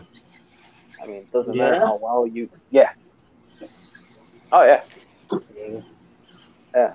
So yeah, the Rock Ray, like I said, on video it looks very awesome, but then again, they are using it, to go up rocks, to go through sand, water, soft surfaces. Once you put it in a hard surface, now yeah, that thing will flip over. And like, not even the Yeti XL, okay? Because I do own the Yeti XL, and then they do have this similar characteristics. But see, the Yeti XL, it only does, the torque twist, the chassis twist. But the Rock Ray doesn't have any twist, but the tires tend to balloon big time. So that's the only flaw that I can think of right out of the box. And also the servo. Since the servo is like really, really exposed, any type of debris that will go into the servo horn, especially on that place, that will burn out, your stock servo right there and there. Actually, on my first run, when I ran the Low C Rock Ray, my servo burned. So yeah. So my opinion, the cons of my Low C Rock Ray is, the servo and those tires. Unless you upgrade the tires, maybe it would be a different truck. But yeah, man, that truck is mainly specifically for rocks, or any type of obstacles that you want to throw at, or a sand. I mean, that's it. That's the only places that you can run. If you want to run it on a hard surface, you're gonna go, pretty slow. I mean, because you will lose control at a high speed. Crazy. Yeah. Now So we have a. Hey, go ahead. I'm gonna add one quick. I'm gonna add one quick thing in with all the two-wheel drives. Make sure you get an LCG. It's the way to go. Yeah, and actually, AK Pitch and Kicker, actually, he said that. So, says, I really like my LCG 4x4 slash. It really takes a beating. Parking lot construction, full spill, radio loss into a rebar. Oh boy, okay. So again, but I know the LCG stands for lower center of gravity. But yeah, if you have a really bad radio signal, yeah, you can lose control. And of course, that's Exhibit A with AK pitching. So yeah, and actually, I'm a huge two-wheel drive fan myself. There's one of the race cars. Hold on, let me present you really quick. So what are you holding up there? That's the high center. Yeah, that's a stock one, right? The stock chassis. That's a stock chassis. And even though it's the same body, but there you go. There's the LC. Yes, there you go. So, and especially Traxxas, if you want to go LCG or low center of gravity, the chassis are blue, just so you know. And if I'm not mistaken, correct me if I'm wrong, Traxxas does sell a ready-to-run LCG, right? They used to. I don't know if they are now. Yeah, and same here. That's what I'm saying. Correct me if I'm wrong. Like I said, at one point they were selling the LCGs, with the Millennium systems on the two-wheel drives slashes, and then they stopped doing that for some dumb reason. Yeah, right. I mean, it handles better. You know, even the price that I've heard, it was like maybe like $20 more or something like that. Yeah, something stupid like that. Maybe $20-$30. Yeah. You know, and yeah. So I don't know why they stopped doing it, but Well, I said they stopped doing it, and then they jacked the price of the high centers.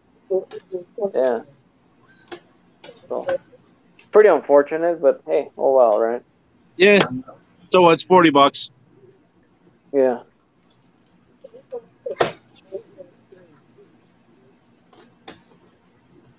So Sean, what's your take on two-wheel drives? Do you like them? Do you hate them? No, I like two-wheel drive. Like, you know, actually that that little armor you said, I actually had a blast driving that thing. Right? It's pretty fun, huh? Yeah, it is actually pretty fun. It's a pretty fun little rig to drive, you know.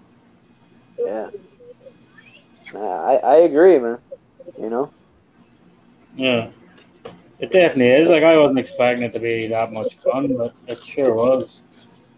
You know. Yeah, that's the thing with two-wheel drive, man. You know, some people when they drive a four-wheel drive, to me, I mean, it takes less skill. Of course, you know, you got to be on the dial. You know, you got to be controlling the vehicle. Yeah. But since it performs really well, I mean, there's not much skill that you need, you know, to actually control the car. Now, on a two-wheel drive, you know, it takes a little bit of more skill, you know, to actually make the truck whatever it is that you want to. How you doing, Brendan? So, and then we have Brendan Timblin in the house. Says, "Hey fellas, good evening, my friend. Hopefully you're having a great weekend, a great Saturday, or maybe a Sunday to most of you guys." So it is 9:46 here, my time. Yeah, it's 11:46 here. Yeah, so. And I'm very surprised that I started putting, you know, the mountain time zone, and actually I've been asked, like, what is mountain time? Yeah, that'll teach you. Serious? You never heard of mountain time? Part of what? Mountain time. Oh, mountain time. Yeah, that's like Central Time or something, isn't it? No. Central time is It's an hour behind us, Sean. So it's 10:47 Central. Yeah. Yeah. And I thought Central mountain Time and Mountain Time was the same thing. No. What's that? Which one? I thought Central Time and Mountain Time was the same time. No. No, two different time zones. No, I thought they were the same time zone. No, Mountain's 2 hours behind us. Okay. And then we have Green Frog RC. Hey guys. How you doing, Kagan? Yeah. Good. What's the word, Kagan? Just launching. It looks like the Ultra. Yep. Did your chassis wheels come nice and clean or straight like mine? They came in separate packages. Yeah, mine had big scores on them though. Even right through where it says Vanquish on mine. Doing yourself a build, huh, Kagan? Yep. Nice, Kagan. See where the white arrow is and the Vanquish symbol? Mine was scored right through them. So far, so good. So that was like, I think that was one of the things that was annoying me straight out of the box with the Vanquish, like the scores. I remember that. Like, Pay that money and I didn't even get to put the first score on it. Hey, Lucas 179, what's up? What's up, man? Good evening. Welcome. So Kagan, is that Vanquish the one that Sean hates the most? No, that's the Ultra. Ooh. That's the one with portals, and the reason they put portals on it was because the Pro is just a belly dragger, like the Pumpkin, and that's why I hated it so much. Like the Pumpkin on the Pro actually sits down as low as the CVs. Stop them on. So it had like the hugest pumpkin in the world. Yeah, the pumpkins So are we have, quite large. I actually, I'm showcasing you, Kagan. And if I can say, I've never seen Kagan actually, do wrench with his RC. So this is pretty exclusive here. See, so tonight, look at big. Hold that up again, Keegan. Mm-hmm. Look how big that pumpkin is, by the way, on a portal axle. So now, can imagine that portal on a that pumpkin on a non-portal. Yeah, that's how big. That's the same size of portal and everything. Like so, on a pumpkin on a non-portal axle, that thing was huge. Right. Massive. Okay. So, and that was the problem I had with the VS410 Pro. Like, if you went and put 2.2s and everything on it, then it would probably be okay. Like, but I don't own any rigs with 2.2s. Not that I'm knocking 2.2s. I know your Honcho has them, but for me, I like everything staying on scale. No, yeah, and see the thing about big tires, of course, there's a big controversy of people that are into the scale scene, like for example you, Sean. Of course, I've actually gotten negative comments, with my Honchos, like, hey, well, it's an SCX10, it's not a monster truck. Like, yeah, but and see, back in the days, and even like for example you guys, when people would have big trucks. Yeah. Everybody wanted to have, the biggest, baddest tires, out there. So yeah. That was the thing. And I'm still, I still think the same way. It's like back then when I was in the market for 2.2 tires, those were the biggest tires that I found at the time. And yeah, man, till this day, I don't really mind having 2.2s. Yeah, I don't mind people having 2.2s. I totally don't mind people having 2.2s and stuff because at the end of the day, it's everybody's rig, everybody's preference, and it's nobody else's business what you put on your truck. And that's why you gotta look at it. But for me personally, I just think like a Vanquish with 2.2s on it would look damn stupid. Because even as it is with a 1.9s, like it's still way out of proportion.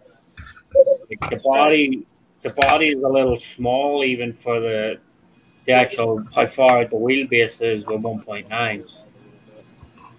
Right, yeah. And I never owned a Vanquish vehicle. I mean, I only own the Curry axles, from Vanquish, which they're on my SCX10, but that's about it. Yeah, but you've got 2.2s on them though. Yes, and for the same reason, because at 1.9, with what's that? I say try taking them 2.2s off and run them on the 1.9s. No, it's horrible. You'll see how bad they actually are. And see, the thing is, and actually I do have. Hold on, give me a second.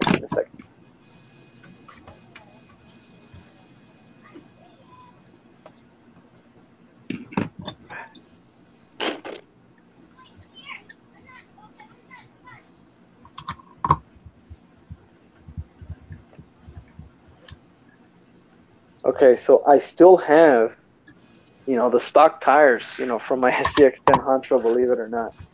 So let me show you. Yes.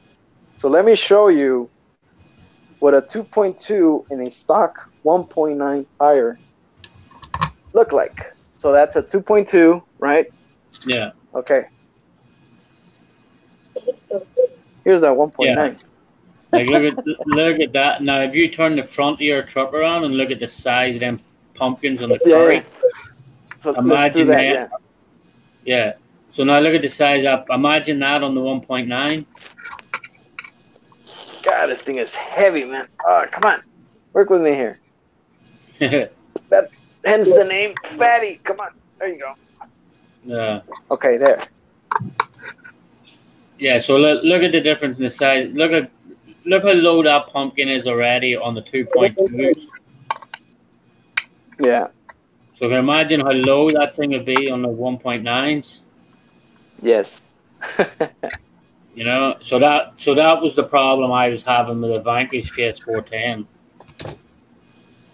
Even So though the like, pumpkin, even though the pumpkin was offset, but it was just brutal, like, you know. yeah. So And like, I think yeah. that's So why, yeah, and I think that's why they came out with the Ultra so quick, because with the VS410 Pro, they were always talking about, portals are just not meant for trucks, they're not meant to be the blah blah blah. And then the next month they came out with an Ultra super quick and like, oh, here we're putting portals on this thing. they hurt you, man. They hurt you. It's like, Yeah, oh man, there's many unsatisfied customers out there. yeah, but some people love them, but I could have loved the truck too if I put another freaking, like, if I had to put another $1,000 into making it actually worth running. But what was the point in doing that? Like, you know, Yeah. the whole point Vanquish try and sell you on is, oh well, if you buy our trucks, you'll not need to upgrade and you'll not need to do this or that. You know, so of course I was one of the guys that fell for the hype. But I'm not going to. Sorry, go ahead. We're getting feedback from someone. Is it John Martin? Probably could be JM, maybe. Hey, Okay, Trail well, Critter. Good evening, ladies and gentlemen. I'm I'm borrowing borrowing that that line. line. Good evening, Jake. Hey, man, welcome. Thanks for stopping by. And also, look, AK Pitch and Kicker saying, I'm surprised that you can't get a skid plate kit for the diff. Now, the Curry axles that my SCX10 have, I do have a skid plate here because Yeah. of the same reason, you know. But I don't know about the newer stuff. And I don't know if actually this is my camera. But with 1.9s, it's just way too low. Like if you go back and watch any of my videos, like a Komodo, a $300 Komodo, and the Vanquish VS410 Pro running together, like I got so sick that day. I was out driving, like I drove them loads of times. I kept giving the Vanquish. I was like, I'll give you a chance. I'll keep giving you chances. Okay. This one day, I get so sick of having to go back with a Komodo and push the Vanquish off things that it was getting stuck on and hung up on, that I actually put the Vanquish, strapped the Vanquish to my backpack. I drove the Komodo out of the woods and carried the Vanquish. That's how annoyed I was that day. And I came straight home. I set it on my desk, took photos of it, and put it up for sale. Wow. Straight out. Damn. So like, because in my opinion, the $300 Komodo should have been getting blown away by the Vanquish. You know what I mean? You know the saying where pretty much they're advertising something and it has to sound very legit. And then, you know, those small words that says your experience may differ. Did that really happen to you? You know, totally. Did your experience really differ? Yeah, but like the Vanquish, it's a great for side hilling. There's not a truck out there that'll beat it for side hilling. But realistically, am I going out for a 4-hour trail of side hills? Not really. You know? No, huh? So, and it's like, and even if you watch a lot of videos where people are blowing smoke up the Vanquish's ass, it's like they're running on smooth rock. And they're not running on anything that like has rocks that's sticking up, bumping up, jumping. Like they're running on smooth rock. Even Harley and everybody watching. And so as soon as I took it to a trail, and there was like branches or not branches, like roots. Like the roots just killed the truck. I could not get over the roots. Wow. You know, but I'm not gonna knock the Ultra because I've never had the Ultra. I've never drove the Ultra, so I'll not knock it. You know. So now the people at home that are watching, you know, based on Sean's experience, would you buy a Vanquish vehicle? What do you guys think? I I actually take Sean's word. You know, if it's gonna get stuck on the pumpkins, you know, a lot, and you know, if it's not gonna really perform that well, I would just, like you said, you know, I would just get a Komodo. But then again, you know, what would you still buy a Vanquish product? Let us know in the comments. And then also, Kagan, Kurtz RC's, actually, I even highlighted the comments, says, what's Green Frog working on? Oh, sorry. VS410 Ultra. Yeah, the Ultra, not the Pro. It had more sense than to buy a Pro. Yeah, the good thing about the Pro is the lower center of gravity, but you really got to work at, like you said, dealing with your pumpkin. At least it's offset, but still. Is the Pro offset? The pumpkin in the front? The Pro's offset as well, but still like, too much. Yeah, so if you hold that, grab your axle there again 1 second, Keegan. Yep. Yeah, Sluicebox Steve, totally agree. Welcome in, by the way, Sluicebox. The Vanquish is way overpriced. Like, so look how low that pumpkin is, right? And that's on a portal axle. So on the VS410 Pro, that pumpkin is the exact same size on a non-portal. So you take the depths of that portal off of that axle. Like, so take the depth of that portal off of that and put it up, and that pumpkin is way too big. Like, yeah, it's a ½ inch anyway. Yeah, so like take a ½ inch off of them CVs. Take a ½ inch off of them, and the pumpkin on the VS410 Pro, like see where your bottom connection is on the CVs. Yeah, right. Yeah, so on the VS410 Pro, that and the bottom of the pumpkin actually line up together. It's freaking crazy. So technically, you're dragging that damn pumpkin, huh? Yeah, you're dragging the pumpkin around on the VS410 Pro. Like I was so angry with it that day, but I'm not going. Like as I say, I think the Ultra will perform way better. It'll not side hill as good as the VS410 Pro, because VS410 Pro has a low center of gravity, but it'll clear more stuff on a trail and everything. Like, yeah. So we have AC Froggies in the house, and then we also have Sluicebox Steve. Yeah. And also, you know, I did ask if you would actually consider buying a Vanquish, and we actually did get some feedback on that. So now I can go back at it again. It says you can actually read the screen there. And here's one. Up here in Canada, the VS410 is the same price as an X-Max. That's crazy. I don't own Shelf Queens, LOL. Vanquish is too much. Yeah, the Vanquish is over. Like, I couldn't believe the amount of plastic even in the Vanquish for the money on it. You've done a nice job on that body, though, Keegan. I will admit. Thanks. Yeah, that is wicked, man. You're still presented because I wanted to see that body as well. So no worries. Yeah. So the interior is super scale, huh? Yeah. Haven't put any of the plastic bits into it yet. I know, Keegan. I know you like detailing them. So go on to check out Club 5 Racing. Some of the stuff they have for this. Yeah, some of the stuff they have for the inside interior, and even for the back bed for the Vanquish is killer. Like, some of the stuff they have is sick for it. Check it out.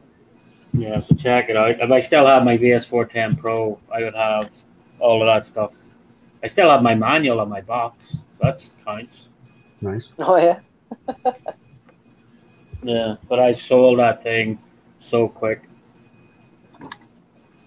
So now, speaking about crawlers, go ahead, Sean. Now, I would say my freaking my Gen 1 Komodo would probably give it a run for its money.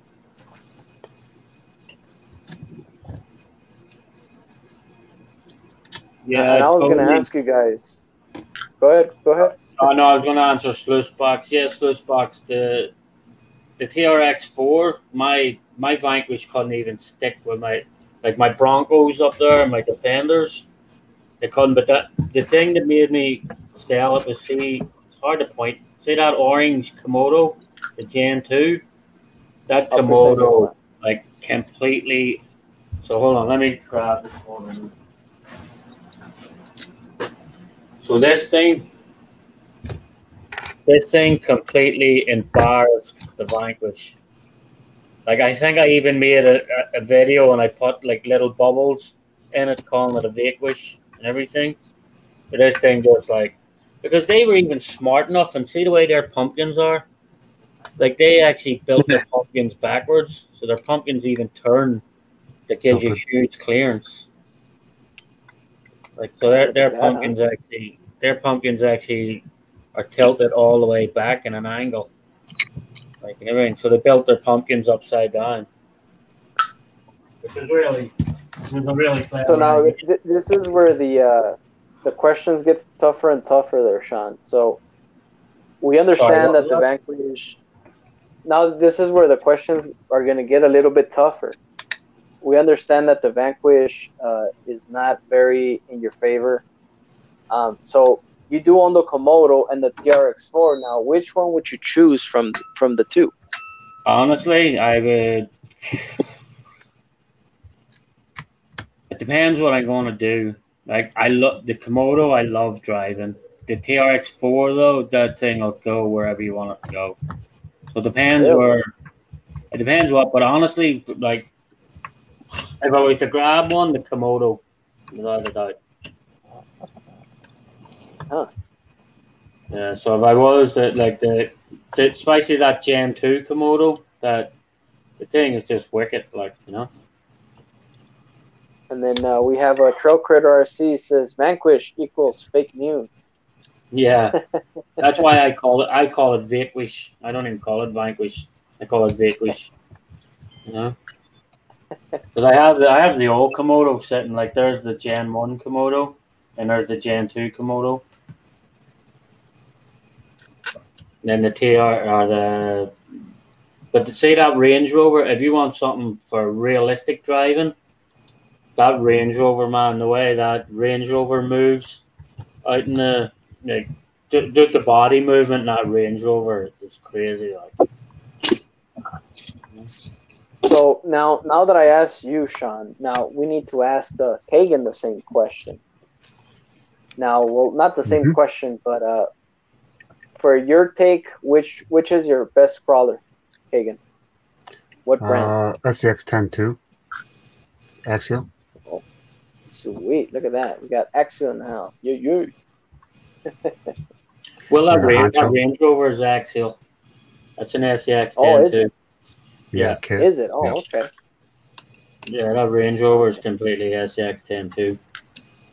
And then there's another SCX-10 2 down there beside it. The Jeep. So I actually haven't run that in a while. I should actually take that out and run it. I haven't run it that long.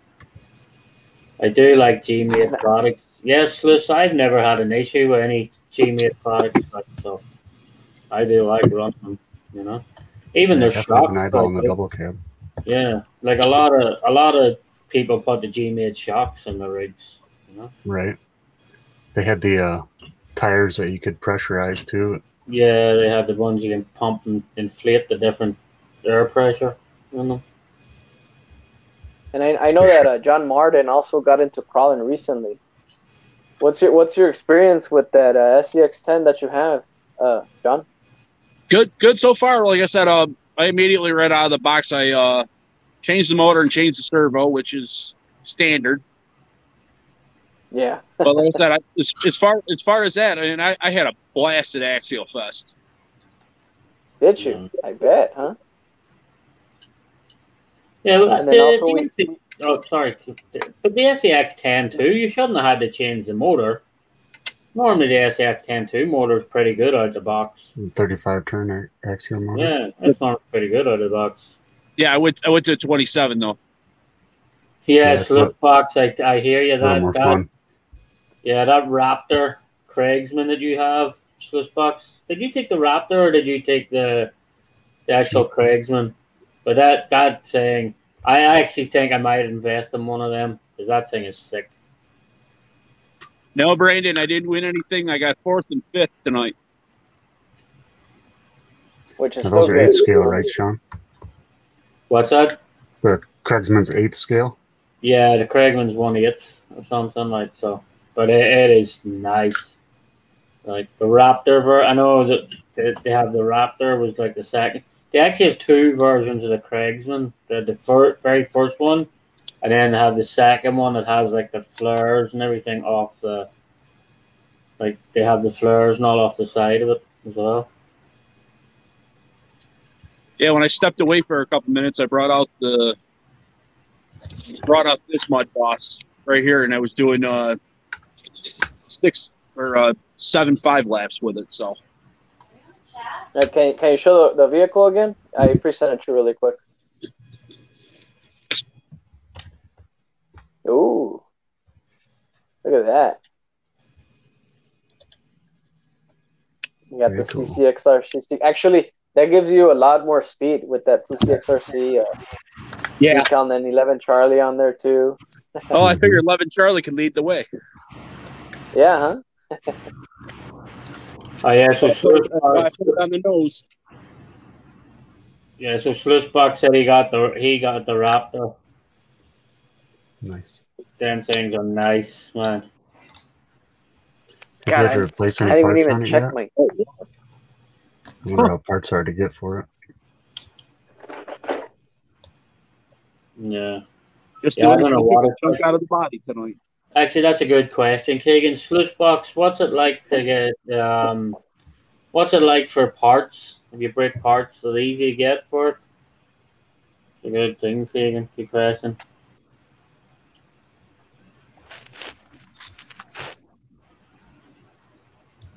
Alrighty, guys, I'm gonna jump off. I just thought I'd jump in and say hello and No show problem. support, hit the like button, and see you guys on the next one. Yeah, it looked like you had some You fun got it, tonight. John. Hey, man, appreciate it. Thanks for stopping by, and Alrighty. hopefully we'll see you next week. Oh yeah. Later.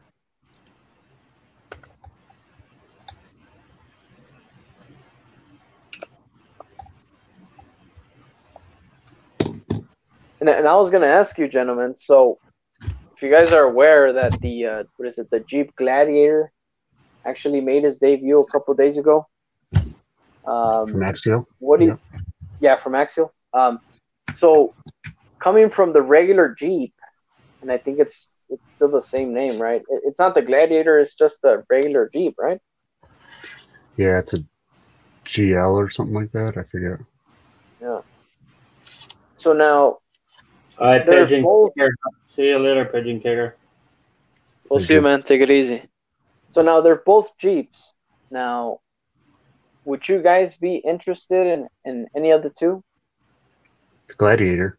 I like the long wheelbase idea. It'd be interesting to drive. It almost sells me on, Okay. plus the portal difference from the 10.2.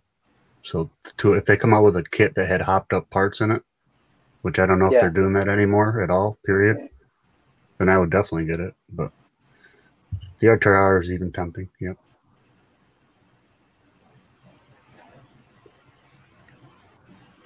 Yeah, I haven't it's gotten any like smart electronics yet, so that would be fun too. So he yeah. said that I like that. I like that Gladiator, but I'm a little concerned. I want to see how it runs first because them custom links they made in the back, them things are huge, man. And it's like, yeah, I don't know how they're going to perform and hold up.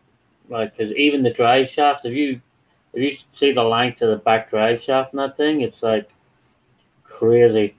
Yeah, 13.9 I think they look inches. awesome. They got this. They actually got the scale of it looking really good. Mm-hmm. But just, I don't know. It's like, because normally a lot of the rigs they center the plate and they 50-50, like the links are pretty close.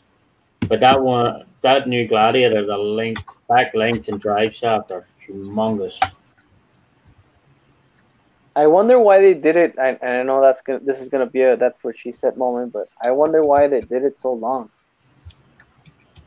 Do you think that thing has to? you think that thing has potential for maybe like a 6x6 conversion or something like that? Probably, but the reason they done it so big is to keep the scale of that, to keep, because if you look at The the one to one one. Pro line, if you look at the body Pro line brought out to match the 10.3 wheel or the 12.3 wheelbase or whatever, it was it just looked so out of proportion. It was great. So they done it to make it look good. Yep. 13.9 is like huge. And I think it'll get caught a lot in like the middle, because it's so long. Like the middle's going to get caught up. It's gonna be tucked in, yeah. And the thing for like, nobody makes a body that long either. Like, True. yeah, even sluice box 6. But now, he was saying the links are super long. Like, yeah, but if I'm not mistaken, the longer the links, the more it has potential to maybe raise the chassis up. No, I think it's going to give it more twist and more twist, more turn. It's going to be interesting to see a few actual videos from somebody that's not branding it and selling it. You know what I mean? Right. True. Because like they're we have John Miller in the house. Yeah, because their promotional videos are all going to be like, "Hey, look what this truck can do." You know what I mean? They're not going to show it high centering or getting stuck or flipping over or, you know. So yeah. But I love the look of it. Like, I think the look of it is sick. Like, I'm not too sure about the performance of it. You know. Well, honestly, the Gladiator is different from a regular SCX-10. You know, yeah, that is very catchy. You know, from my end. But once again, and I know I talked about this before. Axial, Horizon Hobby, why Jeep? Why? Can you just make another brand? You know, Chevy, Ford, Toyota, Nissan, something, you know? Yeah. But it has to be a Jeep, apparently, you know? I guess they don't want to pay. I guess they just don't want to pay for. I guess they just don't want to pay for more licensing from a different company. They're like, hey, but now that they bought Proline, you'll see a lot more of their rigs coming out with things like, yeah, I watched RC Sparks, I watched his unboxing and stuff on it, you know. Yeah, same here. And the rear links are huge on it. And I think RC Sparks actually said that he had to gun it as well to get it over something. Yeah, he put the 2-speed in that one, right? And the drag in the other one, I'm pretty sure. Yeah.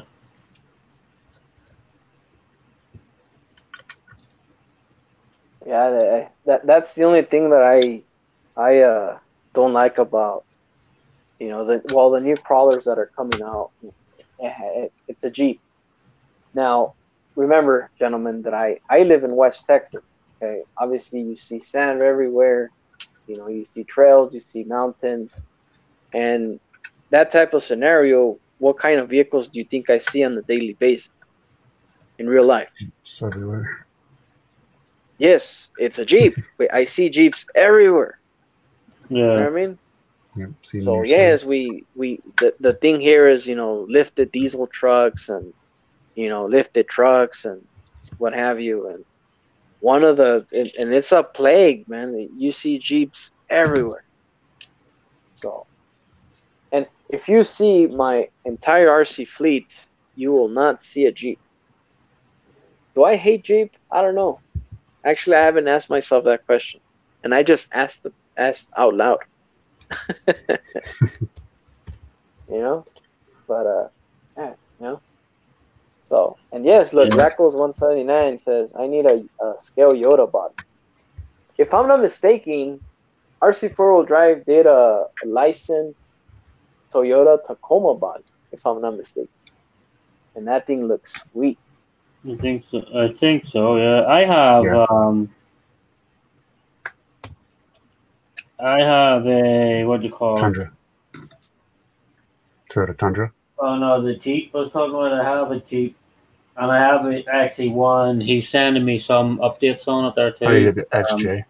Christ King is out. He's painting one for me as well, like too. So The Cherokee the XJ. That's one you have. Two the Crash King's painting. I'm sure the new Bronco is in the sights of RC suppliers. Probably will be sluice box as long as people stop putting that bloody yellow freaking new bright body on their truck. I swear to God, everybody and their mother must be buying that yellow new bright body and putting it on their trucks. Anybody's watched Pardon My Noob's video for that new bright video? He takes it on his crawler course. It's pretty funny. Pardon My Noob on YouTube. Yeah.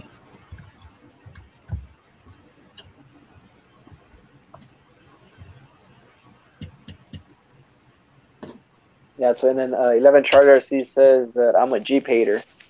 Well, I'm not a hater. Like, if somebody would give me a Jeep, I wouldn't mind it, you know. But it's just one of those things, man. Like, I see them everywhere. Example, even at my work, there's like 2 dudes, you know, that drive, you know, big old Jeeps, and then it's funny because sometimes, you know, they take the rag off, and then they take out the doors, and then sometimes they even come with a lift hitch, you know, the little jack that they have. Sometimes they take out the spare tire, and it's like, I don't know, man. Like, here, when you see Jeeps like those, it's like, look, man, you know, that vehicle is meant to be on the trail. It's meant to be in the sand. It's meant to be dirty, for crying out loud. You know? But I see them, you know, super clean, super nice, and it's like, I think that kind of aggravates me because it's so clean, and it's like it's meant to be dirty. It's meant to be in the dirt. But that also, you know, falls into why I hate Jeeps, because I've always seen them super clean, and they're everywhere. Yeah. So there's my little rant with Jeep, right? So, and then we have Truck Critter RC says it's a Jeep thing. It sure is. And here in my town, there is a Jeep thing. And then I also see women, you know, driving their Jeeps, and then you know how the spare tire has like that cover. I even seen covers that say real women drive Jeeps. I'm like, what? You're serious? Yeah. That's I mean, my girlfriend drives a damn Prius. I mean, what? She's not a woman? Yeah. You know?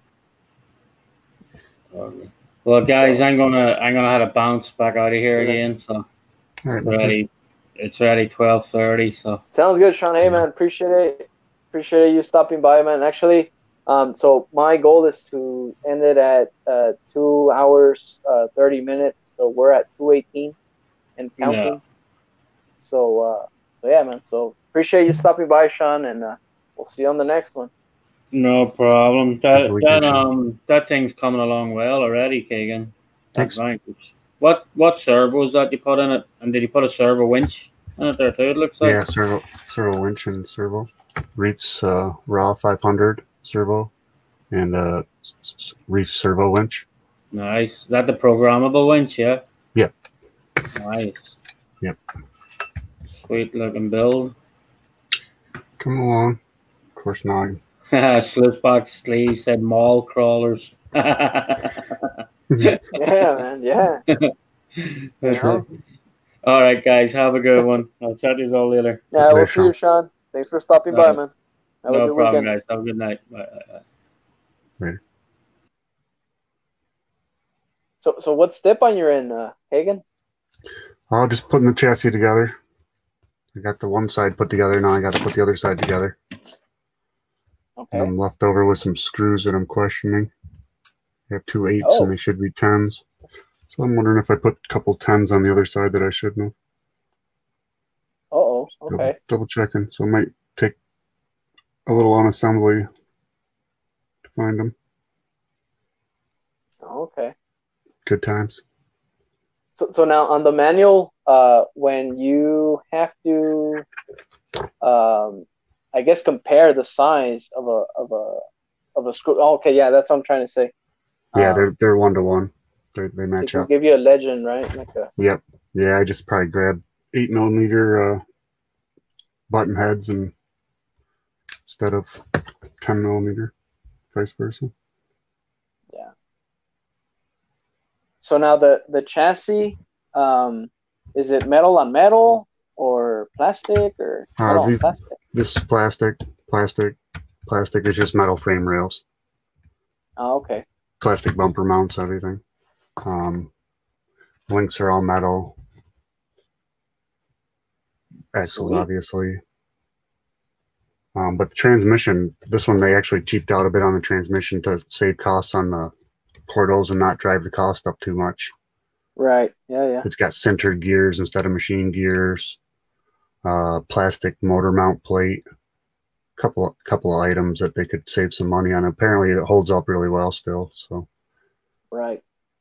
But the Pro, that's one thing that's nice in the Pro. It comes with machine gears in the transfer case and in the motor or in the transmission, and it has a aluminum motor mount plate. Okay. I'm not sure about like the bearing. There's a bearing plate you put bearings in it inside the transmission too that's plastic in this one. I'm not sure if it's aluminum in the Pro or not. Yeah, and see, the guy to ask would be Sean, but he's right. Yep. And then the real good one to get was the original one. It was a little bit more expensive, but I had aluminum bumpers and sliders, and it was quite a bit for the money. So, are you enjoying your kit so far? Oh yeah, it's going together good. That's awesome, man. And I'm trying to think if I ever had a crawler as a kid, and actually I haven't. Huh. Yeah, this is my first. I did a bomber and a grand hauler so far, and this is my first ladder frame crawler. So, okay. Fun. Like you, I hopped up my SCX-10 one with all new parts, more or less, but never actually built anything with ladder rail. So, the grand hauler, but. Yeah. And see, one thing is, a kit, and then another thing is just upgrading your RTRs, right? Yeah. And which even that, man, it's still time consuming. You take it apart like 10 times because you keep putting one piece on at a time. Yeah. And so like right now, and you're probably gonna laugh at me, but I don't have time during the day, to actually work on my vehicle. So what I do is I actually go to my local hobby shop and I actually ask, like, hey, you know what, do you mind finishing, my project for me? Mm-hmm. And one of the projects that I have over there is my TRX 4 Blazer. I don't know if you know, but nice. I purchased the Blazer. Yep. And so I only put the diffs because I did exchange the diff casings for hot racing brass. Right. So I only did that, but I'm also adding weights to the front, in which they're still on order. They haven't gotten into my local hobby shop yet. And the lights and also the programming. The programming, that's one of the things that I just didn't really want to mess up. So that's why it's over there. I got you. Yeah, I don't blame you. So it's like, yeah. And then, of course, the technicians there, man, they know that the DXXR, pretty much they can do everything with their eyes closed. So that's another cool thing, So. True. So, and then with me, it's like, okay, so what did I do here? What are the endpoints? What happened? Yeah, I'm not sure. So, but yeah. And actually, even when I thought, I'm like, so you want to bind this to your Spectrum remote. And it's like, because the Traxxas, I think it's like a 5 or 6 channel receiver from Traxxas, right? If I'm not mistaken. Yeah, 5, I believe. Yeah, because I mean, it does have the 2-speed, and then the only lock the front, and then all. So, right. Yeah. So I mean, all of that, it's like, so you got to do the servo mixing and just endpoints on the servos. So I'm like, well, I can do it, but I guess I can still say that I need maybe a little bit of professional help. Right. You know. There's nothing wrong with that. Yeah. So we have Lacos RC says, I just built parts of Element Enduro kit for an LCG conversion.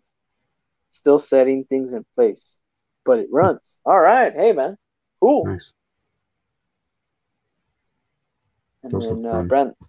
Brandon Timblin says, I like plastic sliders and bumpers over aluminum. Aluminum seems to stick to the rocks more. Yeah. You see, and the thing with aluminum is that it scrapes as well. You know, you'll make a big old mark. So. True. It hangs up a little bit more than plastic. Plastic kind of slides over the rocks. Right, yeah. Well, let's find that 10mm screw.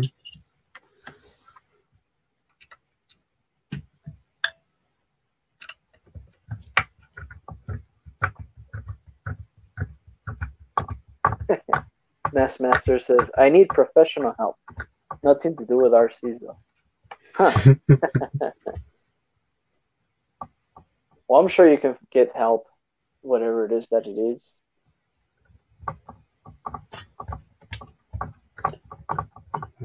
John Miller says, pretty interesting. He says, I love building kits more than driving them. And you know what? I'm actually starting to fall into that category. Yeah. And my Kyosho Ultima is actually, getting to that point. I don't think I have the nerve of actually sending that thing or fashion. Yeah. I haven't put the electronics in my Grand Hauler and had it built for a year. Really? 6 months. Yeah. It's just kind of daunting. There's so many, not the amount of, it's just a matter of cramming it all into that RC. There's tons of lights, and then and I want to keep the seats in the driver's compartment, and it's going to be tough to put the speaker in there and the MFCU and everything. So, been dreading it, putting it off. Did you also get a trailer for your Grand Hauler? Yeah, that same one that lots of people got, that wooden flatbed with the tie downs on the side. Axel has one himself too, right? Yep. Okay. Yep. Turkey carrier. Yeah. Yeah, he does that every Thanksgiving. He goes out and gets a turkey. So it's a 6. I don't know. Maybe they gave me 8s instead of 10s. Seemed to be okay. I'll blame it on them. And we have a question from John Miller. It says, I was thinking of a Grand Hauler myself. How do you like that kit, Green Frog? It was fun. I just did it. The body took a while to paint, but it's nice. That was my first hard body I'd ever done. Yeah, it was fun. Actually, when I saw the manual, I was like, oh boy, that thing has many steps, huh? Oh yeah, 49 steps or something. I can grab it. Hold on. Yeah, that's a crazy kit, man.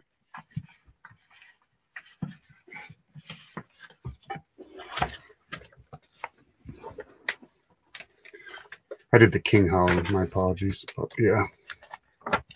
Yeah, still the same thing. Still a trailer. I guess maybe it was 49 pages or something. I guess 31 with the parts. But as far as directions go, that's the parts. That pretty much ends here. 25 pages, 54 steps. 54? Oh my God. Yeah, it's like more or less like putting a little plastic model together on top of putting an RC together. Yeah. Not as crazy as the 1/10 scale, like the Range Rovers that Sean's put together, that Bronco. Those have lots and lots of parts, opening doors, but here, for instance, see all those stupid little Phillips head screws you got to put in. Oh boy. Yeah. And of course, it's a proprietary screw head, so it's not really a Phillips head. So you need to get Tamiya screwdriver for it. It's not Tamiya, it's a certain type they use over there more than here or something. I've only heard of it with Tamiya. And then I'll have to Laco dig out says, longer screws out of my own supply. Say screw it. yeah. Laco says, damn, look at that manual. And then he has the emoji, you know, hitting his face. Yeah, it's daunting at first, but as you get going, it's not bad. It comes together faster than you believe. Yeah, no. And we definitely have a trooper here. He says, looks fun, Green Frog, in all caps. Oh, nice. So. I'm just taking my time. Did axle yesterday and axle today, and then I started this evening. And Okay. not in a hurry. No, yeah, and see, a kid, as long as you don't rush a kid, man, you know, you're good. Yep. So. Silly things like these extra screws from the front axle. Pretty sure I got them all in there. Yeah. I went through it. Went through the directions a few times to make sure on these 8mm screws instead of 10mm. I'm pretty sure I didn't put them on wrong, but who knows? Yeah. Huh? Luckily, it's not a real car, so I don't think it'll matter. AC Froggies RC and more says the semis can take as long or short time as you want. Huh. So that's a philosophical comment. Yeah, you can detail them and customize them a ton too. Really make your wires disappear and put all sorts of custom parts on them. Yeah, no, yeah, and trust me, yeah, those vehicles, I'm sure they take a lot of work and dedication, mainly dedication. Right. The more dedication you put on there, I mean, I'm sure it'll be worth it. But by the end of the day, it's gonna look amazing. You know, so. And I'm trying to think, you know, which kit was, you know, pretty, I guess, time consuming too. And I'm gonna say the Avante from Tamiya. Yeah. That vehicle actually. When I was maybe closer to be done, I actually called it quits because freaking the whole drivetrain was driving me nuts. And little didn't I know was that, you know, that thing has a what do you call it? So it has the two center divs, and then so it's front, rear, and then the center diff. So it's 3 differential. So when you would let's say for example, if you would push, you know, the 2 rear tires, if you would push them forward, the front tires would actually go the opposite way, and that's what really threw me off. But when I went to my local hobby shop, they told me, hey, well, you know, so what's the problem again? I'm like, look. So I showed them, you know, basically what I said, and it's like, we don't see the problem. It's like, yeah, so the wheels are actually going the opposite direction. And they're like, yeah, do you realize that you have a third diff? I'm like, well, no. And then they laughed, and then I do now. Yeah, and then I got discouraged, and like, all right, we'll finish it. Go for it. So my local hobby shop finished my Avante. Very cool. So, but I did like 80% of the work. You know, so. That Bomber was my first build, and I put the diffs in both in the same direction. So when you would run the car, the tires would spin in opposite directions. Yeah. Took me a second to figure out what I did wrong. And that's when you really, really even, you know, even doubt yourself. It's like, I don't think I even built this right. Right. Even though you know, you follow every single step, but hey, you know, so. And then we have RC Master says, okay, it's coming up to 5:40 a.m. Wow. So I should have taken a nap before everyone wakes up in my time. Bye, everyone. Hey, man, appreciate it. Thanks for being with us all night, I guess. Yeah. So, appreciate it, my friend. Actually, we're going to go ahead and end it here in just a little bit. We have John Miller says that he wants one, apparently. Is it the King Hauler? Oh yeah. You look around, you can find. I think some people buy them on Asia Tees, and you can find a little bit of savings here and there. Yeah. So, and then Lacos 179 says flip the diff. No, the Avante, when you build it, the diff only goes in one way. I mean, there's technically no direction. Right. So, and trust me, it throws you off. So, you know, so. Yeah, the Grand Hauler. There you go. So John Miller says he wants the Grand Hauler. Yep. That's the one Axel has, right? The Black Edition. Didn't he have a Black Edition? Yeah, I think he does have Black Edition. Yeah. Or at least he got the Black Edition body after, because he had the King Hauler too. So I think he got that King Hauler Black Edition from the bat, but I think he got the black body for his Grand Hauler too. Because it was orange at first, like a metallic orange. Yeah. Yeah, huh? And now he only kept the black one. Yep. Yeah. Yeah, he kept the Grand Hauler. It had all the aftermarket parts and stuff on it. Yeah. No, and that thing looks amazing. Right. Waiting for Steve-O to do his Night Hauler. He bought a bunch of cool parts for his too.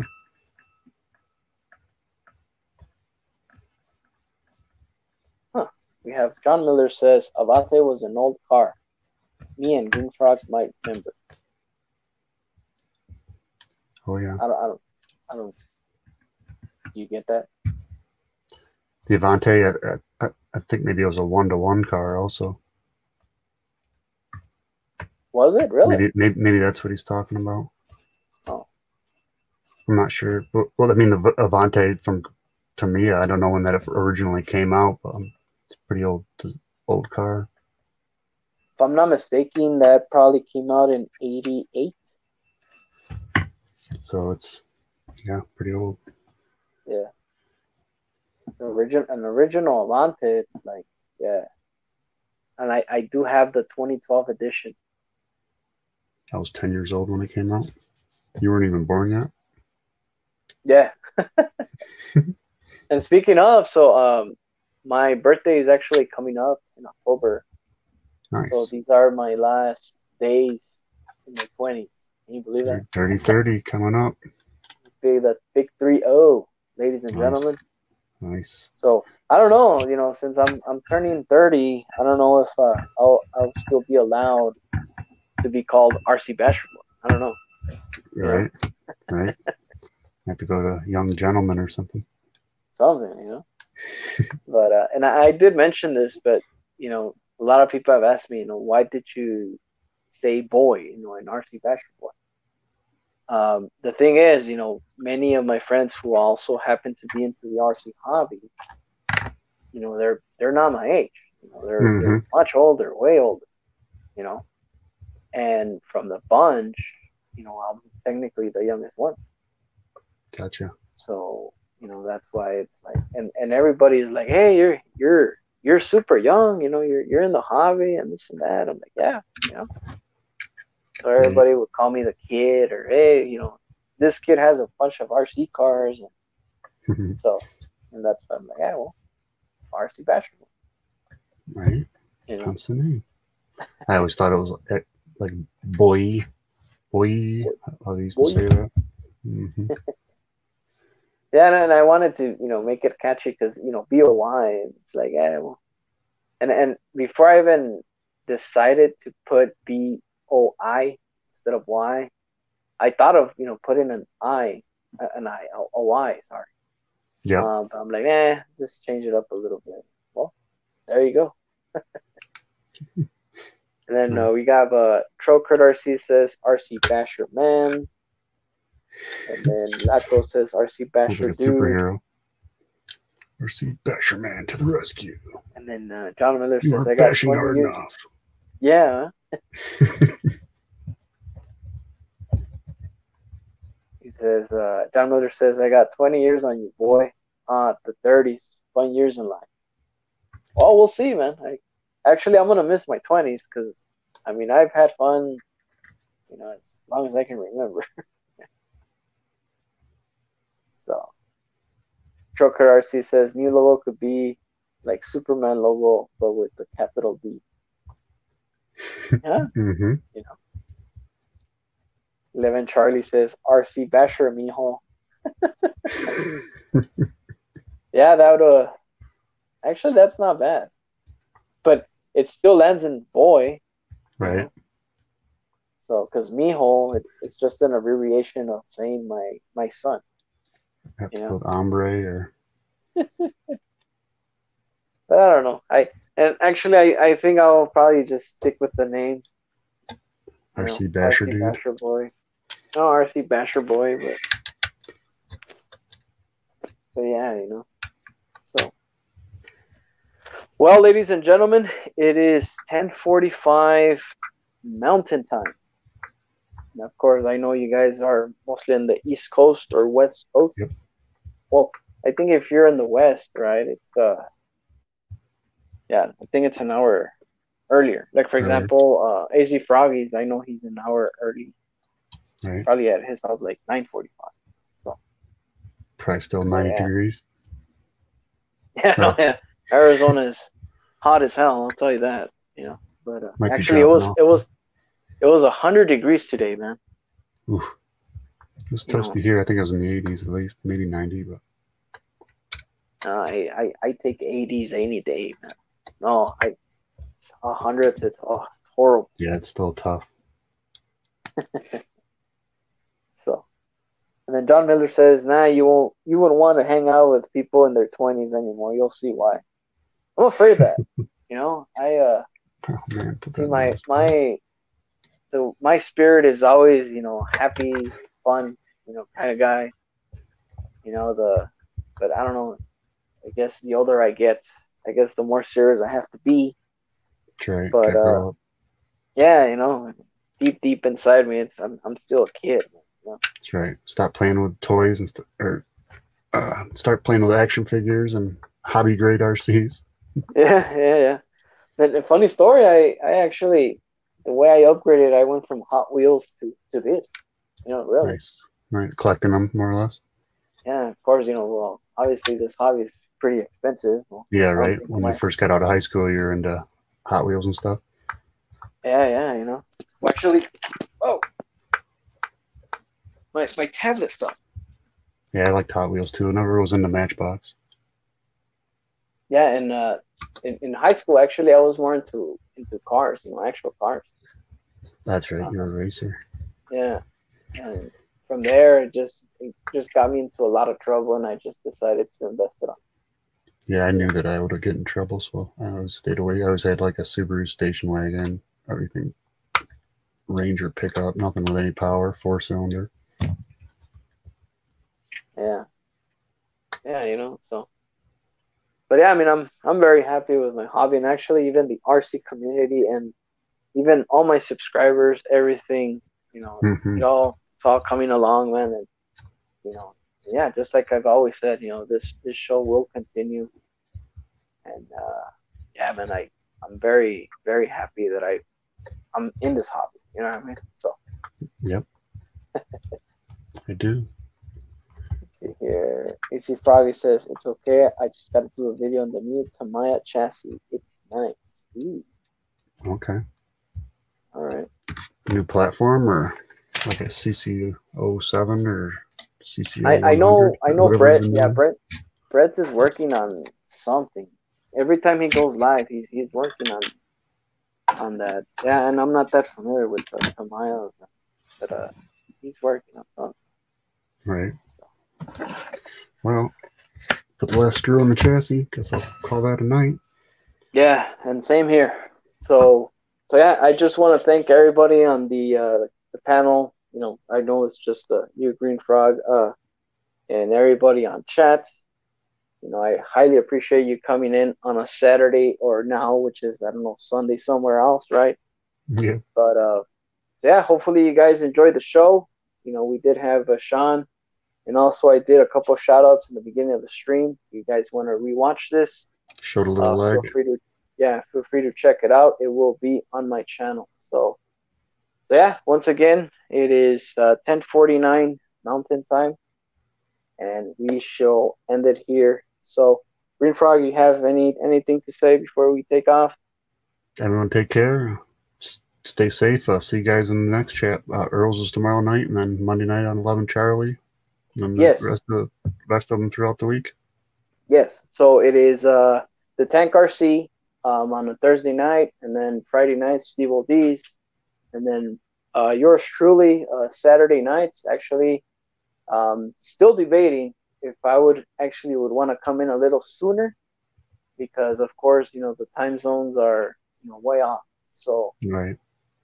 I'm thinking maybe the sooner or the more, I guess what's the word I'm looking for? The less Earlier. late, the better. Yeah, the earlier, the better. So, so I'm saying 8 p.m. Mountain Time, Saturdays, but I may try 7:30. Cool. So just staying, in between that time, 7:30, 8 o'clock Mountain Time. Of course, you can just Google, see what Mountain Times and what's the difference between your time and my time.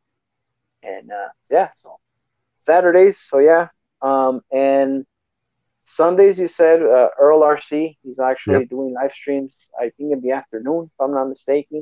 Yeah, it's like 7 o'clock his time or something. Yeah, Maybe yeah, not. and I forget. it's pretty early. So, and then of course 11 Charlie. I know he's also on chat here with us. 11 Mondays Charlie at 8. also on Monday nights at 8 o'clock. So yeah, don't miss these great shows. And RC Conspiracies Tuesday night 9:30. Actually, I don't know when Tony goes, because actually he does it randomly. No, it's 9:30 generally. He tries right around there. Sometimes it takes him a little bit to get set up or something, but yeah, okay, 9:30. Yeah. All right, well, so yeah, and Tony CCXRC, he does great with his RC Conspiracies, and anything that comes out new.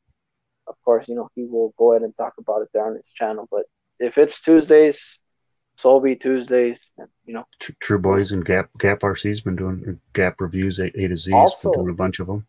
Yeah, also and I know, but it's hard to keep up, man. Yeah, it is. Yeah, definitely. It's a full-time job if you want to keep up with all the YouTube channels. Exactly right. Yeah. So, alrighty, ladies and gentlemen. Hopefully, you guys are having a great weekend. Have a good night. Stay safe out there. And yeah, go out RCing. And if you had a good RC adventure, hey, let's talk about it next Saturday. So we'll go ahead and end it there, and we'll see you on the next one. Grip it and rip it. So let's see, if I hit N, will I end this whole thing? Like, will I cut you we'll off? find out, I guess. Go for it. Yeah, Either way, we'll be okay. If I cut you off, and I'm sorry. So yeah, here we go. No worries.